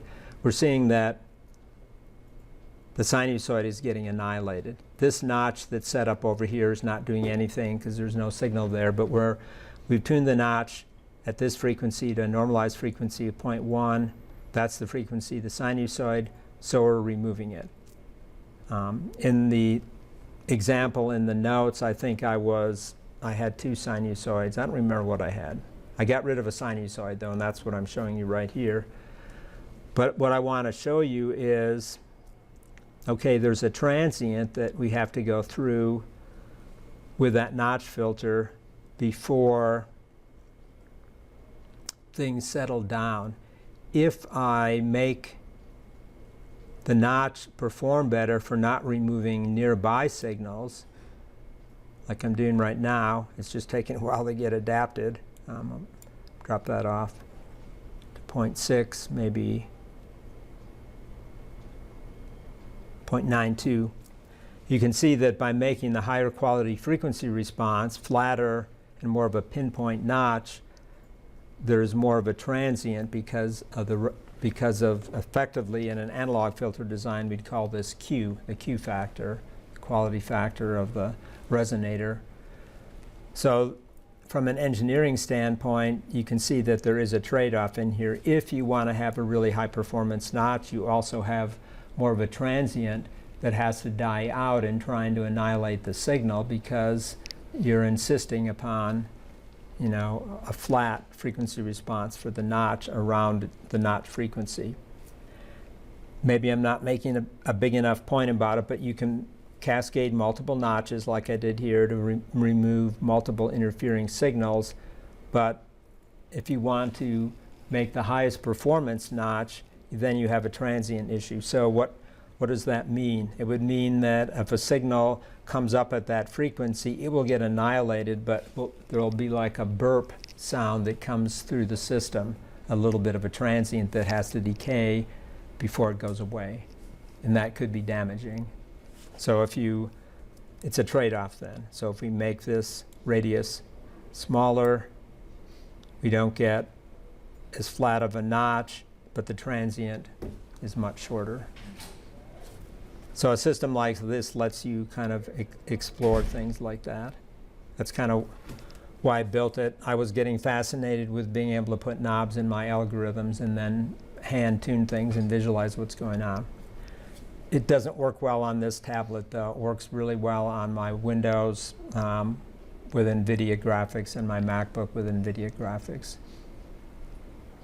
You guys have learned that though already, right? A cheap laptop is a cheap laptop. If it doesn't have good graphics, you'll get bit in that area. So now I'm going to move over. Are there any questions on that? Because you will be exploring this on your own and doing some measurements about the transient response in project number 1. You'll be doing it in Python at that point, and you'll be able to use Scikit DSP-Com. No questions? I'm going to jump over back to something we already looked at. This is the rectangular window, but in the first homework problem, pulling out my solutions here, the second homework problem. problem 33A, or problem 33C, this that I'm working right here is effectively, if I wanted to open this up, I could say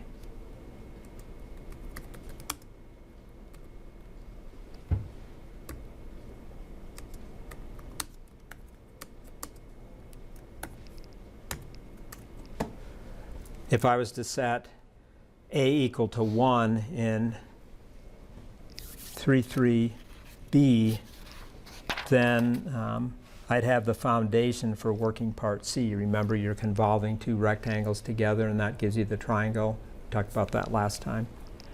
But this is just the part of that solution. Then you're going to get repeated roots when you have two of these things cascaded. And I mean, I could take this example right here, and I can very easily rework this example. A is already equal to 1. I could do a convolution in here. I could very simply go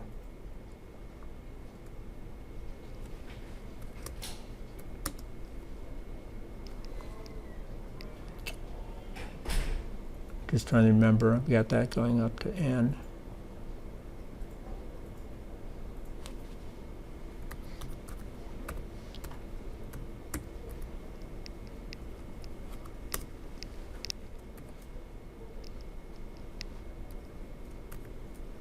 Oh, x.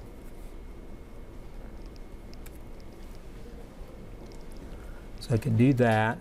Then I have to go above here in this cell and just see what did I just get when I did that. So I got y. Okay. Can everybody see that I got a triangle when I did that convolution? This is like what 33C is. This is the numerical side of it. But if I was to now plot that down in here, I would just put y in here. And I guess I didn't hit Shift Enter. Either that or something just died because it's not drawing it. Oh, I know what's wrong, I think. No, that should work. No, it's not going to work. This has to be changed. I should be getting an error. I don't know why I'm not getting an error. I'm not going to plot it. I'm just going to leave it at x. But what I am going to do is I can now put in y down here.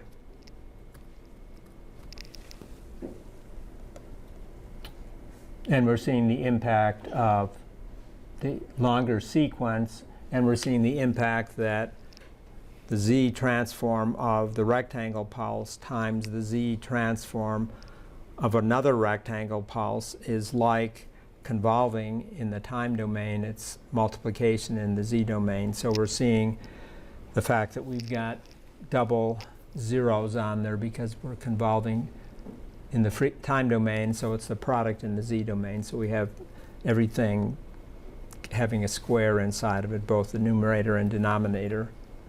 So I'm just trying to get you tuned into what goes on in that problem. I plotted a special case in that problem, but I did work it out theoretically as well on paper, but I tested it and I did the plot too.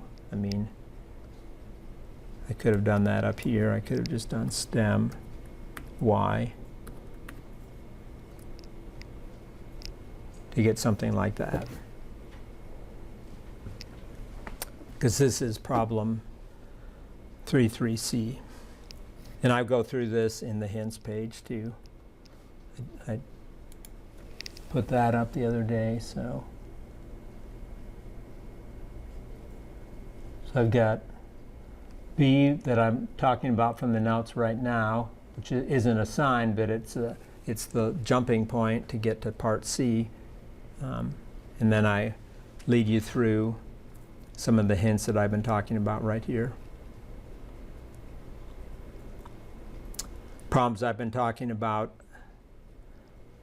during the lecture already today refers to this 346. This is a messy little problem that has got repeated roots, and I think it has repeated roots. And it's got left and right-sided sequences involved with it. So it's a little bit tedious. Actually, I'll say it's a very tedious problem to get it right. But I'm going to talk about now how you can check things using residue Z, which I referred to in the hints page up here already.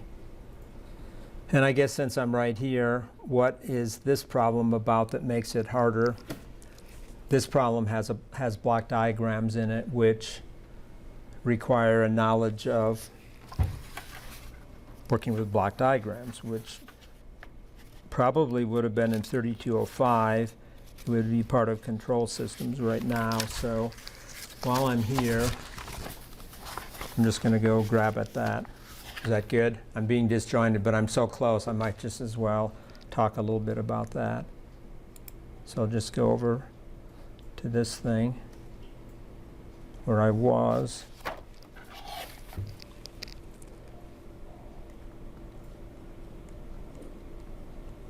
Because all of a sudden it hit me. People will ask questions about how to work a block diagram problem. So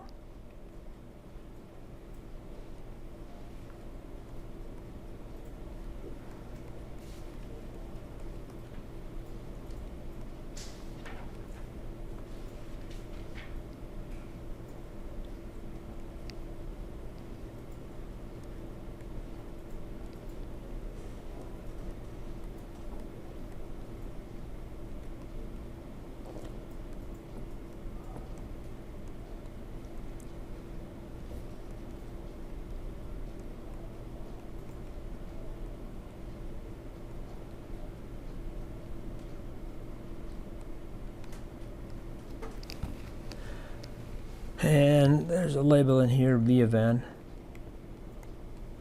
So believe it or not, this is a model that we're going to see later when we talk about delta sigma A to D converters. So it's just a discrete time model that we're going to develop when we talk about multi-rate processing and how you can model a delta sigma A to D converter, which is what we use in audio processing for sure. We can do 1-bit A to D conversion with oversampling and get 16 bits or higher of resolution. And it's an amazing feat that was developed quite a few years ago now. It's a combination of switch capacitor technology in the analog portions of the A to D converter, and then digital signal processing and interpolation operations running inside the converter. But right now, this is just an abstract problem. So this problem, it boils down to being able to work with block diagrams. And you might not think you can do this, but that's what I'm going to try to show you. Everything's done in the Z domain. So we have WZ H1 of Z times X of Z plus H2 of Z times E of Z. X of Z is the input to this system. H of Z is just some system model inside of it, the block diagram. E of Z is going to represent an error signal, which is due to quantization noise later on, but it's just another input to the system. So first off, this model is perfectly linear, so what you have to do to get WZ written out, and you're going to get explicit expressions for H2 and H1 of Z, that's part of this problem, from the block diagram, and then they're going to give you a simplified form for H of Z later in the problem. But the first part of the problem, you have to get the generic transfer functions in terms of H of Z. So you have to find, in this problem, you have to find this and this for a general H of Z, and then you do a little bit more at the end of the problem with setting H of Z to a particular configuration, and that's the configuration which we'll see not now but later corresponds to a delta sigma converter model. So how do we do the block diagram? Well, if you have a linear system, how can you tackle this?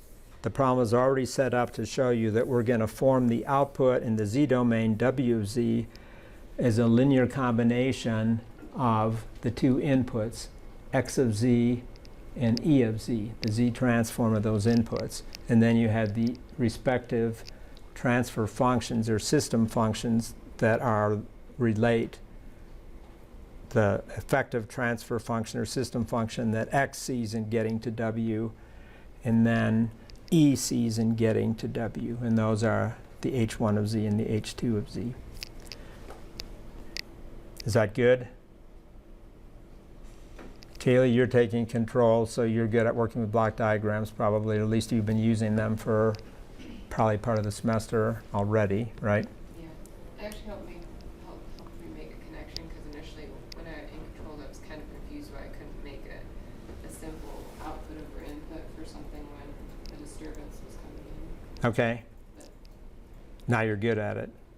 So I want to try to help you guys. I'm not going to work the whole problem, but I'm going to talk about the methodology. The first thing is, because we know that in the theorem that we haven't looked at yet, but I've got to get to before we leave class today, the convolution theorem, which says that in the z domain, the output of a system is the product of the input in the z domain times the z transform of the impulse response. That's the convolution theorem, and it parallels the Fourier version of it, which you already saw. You know, y of e to the j omega is h of e to the j omega times x of e to the j omega. So we're going to be relying upon the fact that this is just in general terms. Y of z is going to be h of z times x of z in general terms. That's from the convolution theorem for z transforms. But the block diagram algebra that shows up in this figure right here is what we have to work through. So when we transform all quantities to the z domain, the inputs and intermediate points, everything's going to become in the z domain. So if I was to do that right away,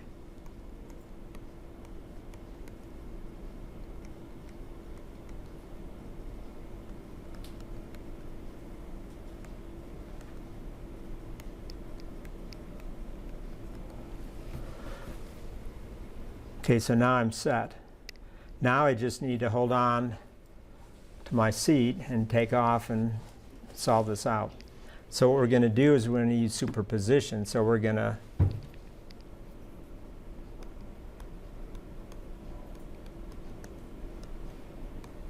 just turn off the disturbance or the error signal E of n. Good with that? If this is a linear system, I should be able to first characterize this system with one input, then characterize it with the other input, alternately turning them off, and then bring them together. Kind of like the karaoke machine example that I put in the Signals and Systems for Dummies book. You got the music playing through, the thing that you're asking for a volunteer from the audience to come and sing against. And I don't do karaoke. Has anybody ever done it? You know what I'm talking about, though, when I say karaoke machine at a bar or something where you get to sing to the music? So this could be viewed in that sense, too. But we want to know what the transfer function is. So we can start wherever we would like in the block diagram. But the first thing I would do in the block diagram is I can just sort of home in on the idea that, if my pen will cooperate with me, and that would tell me that V of z, because I have a plus and minus, is equal to x of z minus what's coming around here is w of z. So that I already know just from looking at the block diagram. And if I turn off x of n, then I'll just have minus w of z sitting there. I won't have x of n present. But I'm going to do case 1 where x of n is turned on and e of n is turned off. So I can write down an equation now. I can just simply say w of z, and get this to keep working for me. I'm going to call this actually w1 of z because it's going to be with X of n turned on and E of n turned off, so it'll track the red up there. So I'm going to position myself right here and say, what do I have right there? That's W1 of z, because I'm going to have E of n turned off. And what's that going to be? From the convolution theorem, it's going to be, just looking at the block diagram, it's going to be V of z times H of z, right? All I'm doing is I'm just propagating this signal from here through this system. There's nothing summing in up here because of that turned off, and there it is right there. So I can just replace V of z with what I already wrote down, X of z minus W of z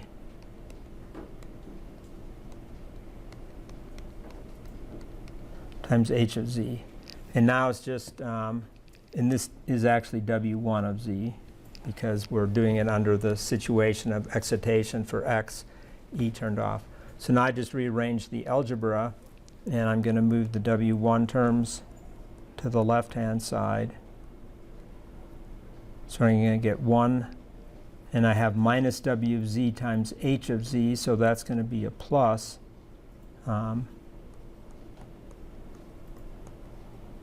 H of z times W1 of z, and then I'm left over on the right-hand side with X of z times H of z. And then, see, the z domain is beautiful because it's just algebra, simple algebra. I just can spin things around.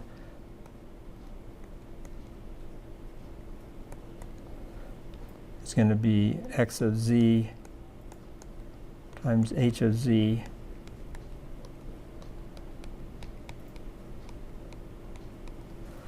over that.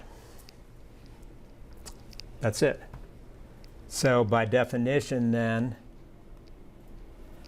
this is H1 of z.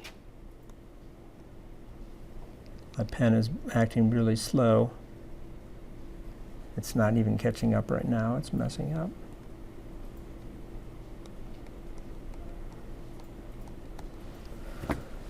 And then you can solve for W2 of z when you turn off X of n and turn on E of n, and you'll just get a slightly different algebra expression. You'll write this line out differently because you'll have X of z turned off, you'll have E of z turned on, so when you stand here and write out what WZ is, WZ will be just minus W of z, which is flying around through here, plus E of z. And then you'll do a similar algebraic kind of spinning around here, and then you'll have that system function. Sound good? I mean, there's rules for block diagrams that get a lot more complicated than this. There's Mason's gain formula and other things that maybe learning control still, I don't really know. You haven't seen that one yet. There's other things. But microwave circuits uses S parameters, and they use signal flow graphs for that. We'll use signal flow graphs later in this course for block diagram things too. There's rubrics again that you can use to solve systems, networks. And the idea in these systems is everything is ideal. Signal only flows in one direction, the direction of the arrows, and it's a linear signal flow graph. So we can have nodes where we add or subtract signals, and that's what this has in it. So that's that problem. So now what I want to do is go back over to what we were doing over here and rework some of the inverse Z transforms. And I put that information all in this Jupyter notebook already. So I can just drop down here and I can say inverse Z transforms. If we can put the numerator coefficients in this array B and the denominator into A, we can let all the heavy lifting be done by this function residue Z. And residue Z returns exactly what we want to see. It returns the residues, which are the A's, or the D or the C's, depending upon the configuration. it returns the poles in an array, including repeated poles. And then if you'd had to do long division, it returns the coefficients from long division in K. So everything that we need to do our recipe-based partial fraction expansion is right here. So suppose we go back to this problem where we had to do the long division from the get-go, and that was, to be the most impactful, I need to get this back to the right example.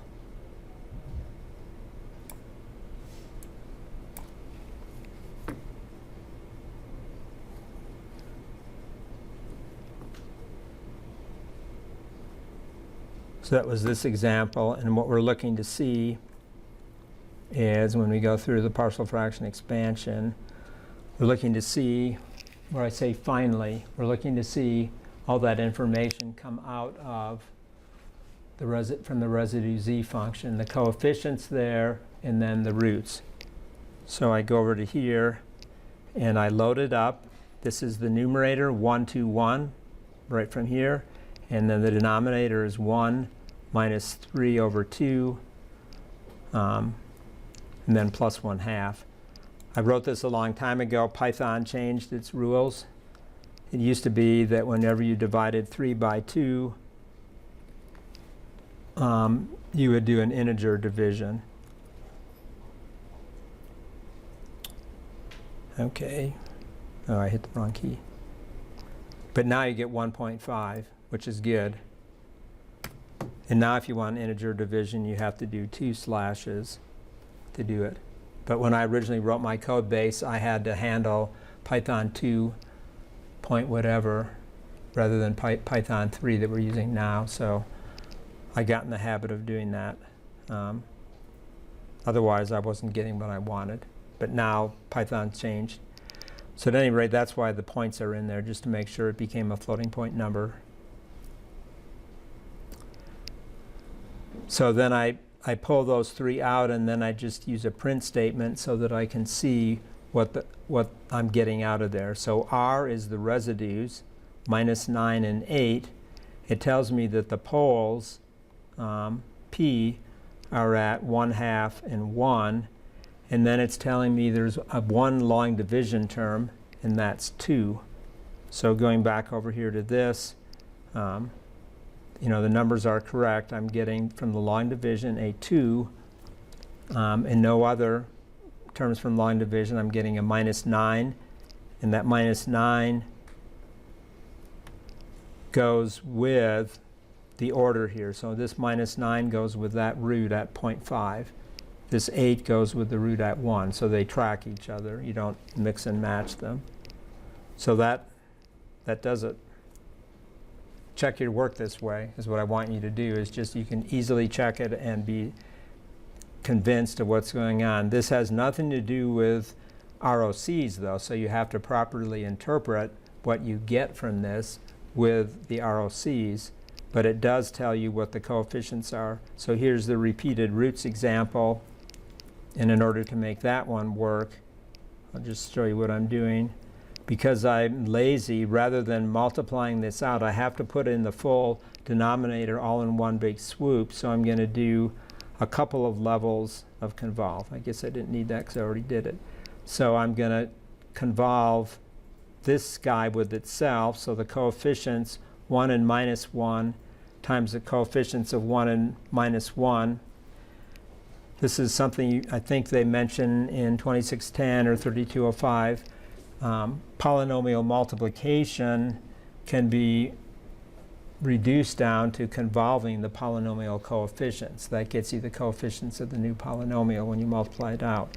So I convolve at the inner level here this guy, and that's this convolution. And then I take the result of that and convolve it with coefficients at 1 and plus 1.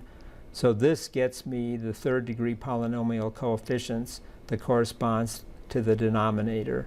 And I simply have that loaded in right here for my denominator in the residue z function, and then I'm just putting in a coefficient of 1 for the numerator. And I run that, It looks like I got slightly different formatting than it did before, but I still get the right answers, or at least I know I get the right answers. No long division terms, and it's telling me I have roots at 1 and another root at 1, and then I have another root at -1. So this takes some interpretation. If I have repeated roots, these are going to be in the ascending powers in our partial fraction expansion. So in that problem over here, where we had this situation, if I have repeated roots, the very first coefficient that comes out will correspond to the first degree. The second one corresponds to the second degree. So over here, that says that the coefficient on the first degree expansion that has a root at 1 is going to be 0.25. And then on the second degree part of the expansion, I get a 0.5. And then this single simple root at -1 has a coefficient of 0.25. And so I can have that track. Oops. My finger did the wrong thing on my touch screen.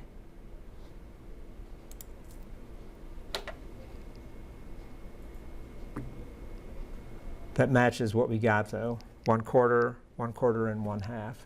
And then you again have to use knowledge of the region of convergence and so on to get through that. Pretty nice. But on the exam, you got to be able to do this. You won't have Python available. And MATLAB has residue Z available inside of it too. And I guess Octave probably does too. But it's handy for checking. It's not perfect. It's fallible because it's a computer, right? It has finite precision arithmetic. If you give it a really hard problem, it will have numerical precision issues and it will lead to things that probably aren't right. We'll talk more about precision issues when we talk about coefficient quantization. But okay, so what else do I have here in the notes? Did I have another example in here? Okay, I did this other example. This was the quadratic form. This was a complex conjugate form, so I do the residue Z on that. And I can see that I get complex conjugate coefficients. I see my poles are complex conjugates. There's no long division. And I can go ahead and just simulate that if I want to, putting in an impulse, driving it through L filter with those coefficients will just give me, if it will run a simulation of the output. So simulation is just a decaying damp sinusoid or cosine. And then I plugged in the theoretical version from that example right in here. Just put it in exactly, and they look the same. I could subtract them and see that they are the same within numerical precision. So that's pretty handy too. This is a very good technique to check the last problem because it's very tedious and you'll want to check it just to see that you did it right. Check through residue Z. Okay. So where we were headed after we went through this, the notes went through what I just did in the notebook. This is just the static version of what's in the notebook. Then we head into Z-transform properties. So all the properties like linearity holds. Region of convergence just has to be the intersection of the two. Time shifting is a very nice and very commonly used one. When a signal gets shifted by one sample, you bring out a Z to the -1. You saw that operation when you were solving difference equations in the Fourier domain, but now we see it in the Z domain. If we were working with difference equations or just working with signals, a single delay will be a Z to the -1, and n naught delay will be Z to the -n naught. And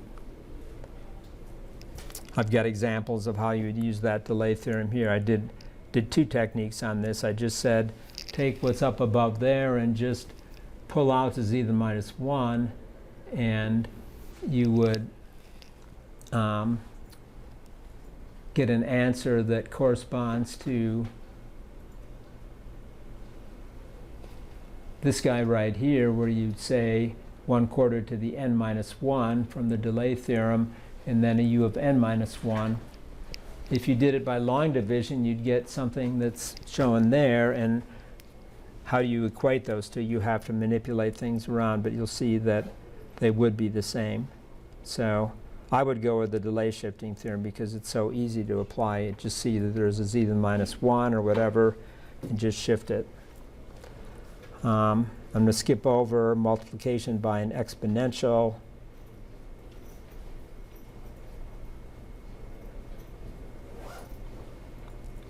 Because I'm running out of time, as usual. Convolution of sequences, we use it in the block diagram problem. This one is very powerful. This one will show up on the exam for sure. So we have sequences being convolved. The classical example is input X, system H to get Y. But this is just the generic version of it. The region of convergence always, though, is the intersection of the regions of convergence between the two of them. So again, in working homework problems, there's some trickiness that you have to take into account. If you're given the output has some region of convergence, and you know what the input is, and then you have this system that you don't know if it's causal or not, so you don't know whether it's the interior or the exterior, or if you see the input's not causal, but the system is causal, you have to visualize, how do I get this output based on the intersection of the two regions of convergence? So you may have to kind of unravel things to work it forwards and backwards. But it is using that property that the region of convergence at the output is the intersection. So I have a nice example in here, repeating something that was done earlier in the semester. What lies beyond this is other advanced things in complex variable theory.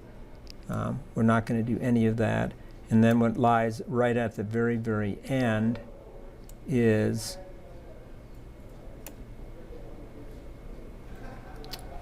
right-sided Z transform. I don't have time to do that because I don't have very many minutes left. Two things I haven't done yet, though, is I haven't looked at the makeup of the exam, and I haven't proven something that I think you can take at face value for right now. It's a nice little example that's not even in the notes, but what I still want to do, and we'll have to do before the exam, but it won't be something you'll need to know to do the exam, because you can just use this table lookup right here.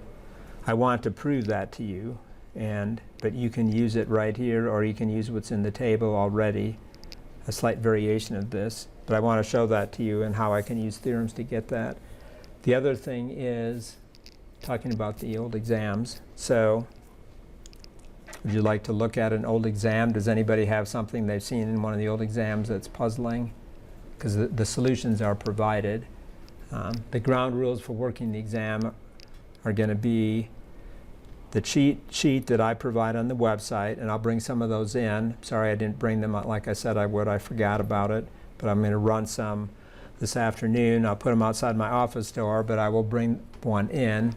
I suggest getting one for yourself, at least be studying from it. And then one two-sided sheet of your own study notes that you can have during the exam. It will be closed book, calculators allowed, no cell phones allowed, that sort of thing. And like I said early in the class, when not all of you were here, we won't start at 8 o'clock. So if you are used to not getting here on time, you don't have to sweat it out.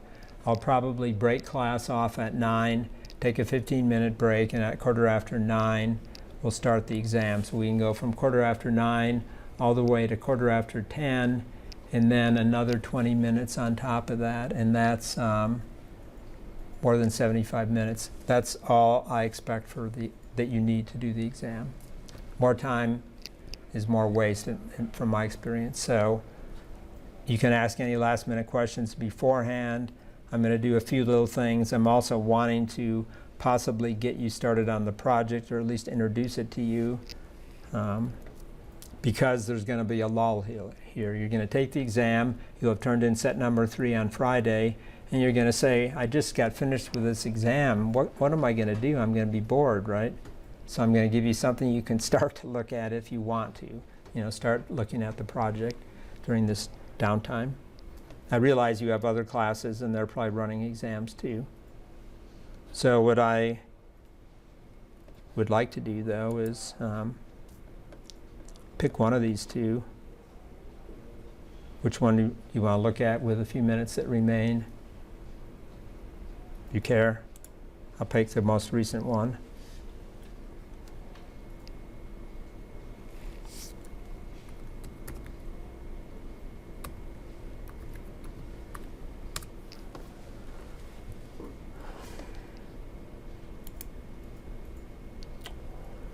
So we start at the beginning of chapter 2. We're working with systems. We're looking at properties of systems, causal, memoryless, linear, time invariant, stable.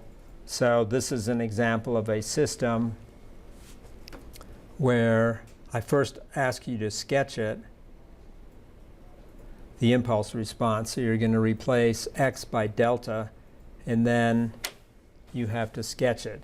This is a problem that I got from somewhere, and it's a tricky problem because it's trying to camouflage something very easy by just using mathematics sort of to force you to think more. I'm sorry for that, but you have to be trained in seeing things like that, right? You probably think that's just bad, but that's the way it works in industry. You'll see something that somebody else has done, and it'll be like, it's not something I've ever seen before, and then you look at it more, maybe you put it into Python or some tool, and then you start breaking it down. I mean, that's my experience, that's the way it always is. When you first see something, you get shocked by it. So be as nimble as you can working this exam in terms of shock value. I mean, don't get shocked out of your mind, and if the first problem shocks you, and you're uptight, move on to the next problem. I mean, use all the skills that you know about taking exams. Don't dwell on one problem and just burn yourself out. You got to move around and get your juices flowing. So that's just a standard strategy that I would use. Hopefully you get back to every problem. But that's what this problem is. And then the question was, can you prove that it's causal or not? So the problem looks suspicious, like it's probably not causal. So we can see just by plugging in one case that that's not true. I just picked in put in n is equal to -1 for my impulse response calculated up above here. And the telltale thing is that this system starts its output at n is equal to -1, the impulse response does. So that just kind of jumped off the page at me. Is it stable? It turns out it is stable.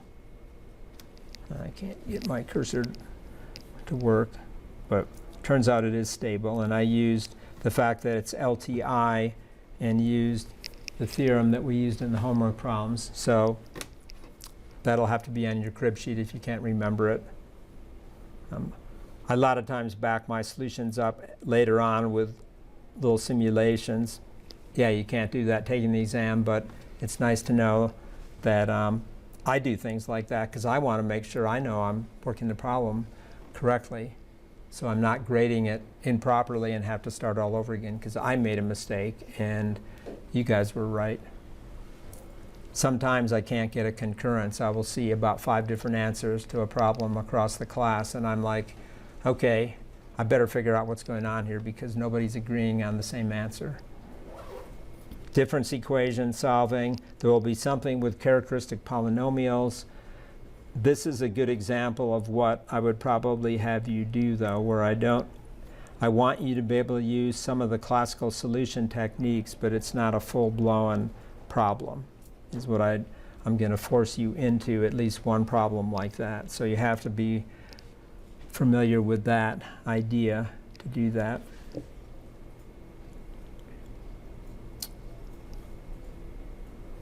This is just another LTI system.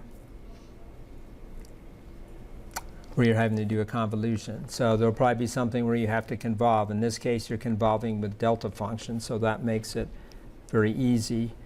In the other exam, you might see something where you have to convolve and end up with a sum that's a geometric series, and you have to do something like that. Geometric series will show up for sure. This is a Fourier transform theorem. It's just proving something. And I give you, in this case, I gave a problem where I gave a hint on how to do it. It's just, can you logically follow through something to validate a theorem? Obviously, if you use the lookup table and said, here's the theorem, that's how I prove this. Now I'm asking you to prove it, not using the theorem. I'm asking you to say, hey, I don't know that this is true. I have to validate it. This problem is a bread and butter problem. Everybody worked these well in the homework, so you'll have something like this, most certainly. You'd be disappointed if you didn't have something like this, right? It's wonderful. This is very similar to the homework problem that I already had you do, where you have a DC and a cosine. If I do some variation on this, just be on guard for something like this. You can use superposition on this again. You don't have to think of a spectrum getting multiplied by the frequency response. You can just individually carry the DC through, individually carry the cosine through, and just break it down like that. That's the way I worked it. Then into the Z domain, partial fraction expansion, pole zero plots with region of convergence. This is just another one of those types. So there'll be a couple pages on that, and that is the end. So it'll be a similar layout to this. 2 pages probably with Z transform stuff, and then a couple Fourier, and then some basic things that we started with in chapter 2. We are out of time though, so I guess I need to get out of here. Let me know if there's any questions.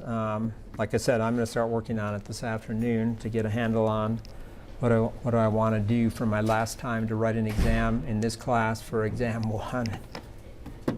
I've got years and years worth of old exams, but I still like to be creative if I can.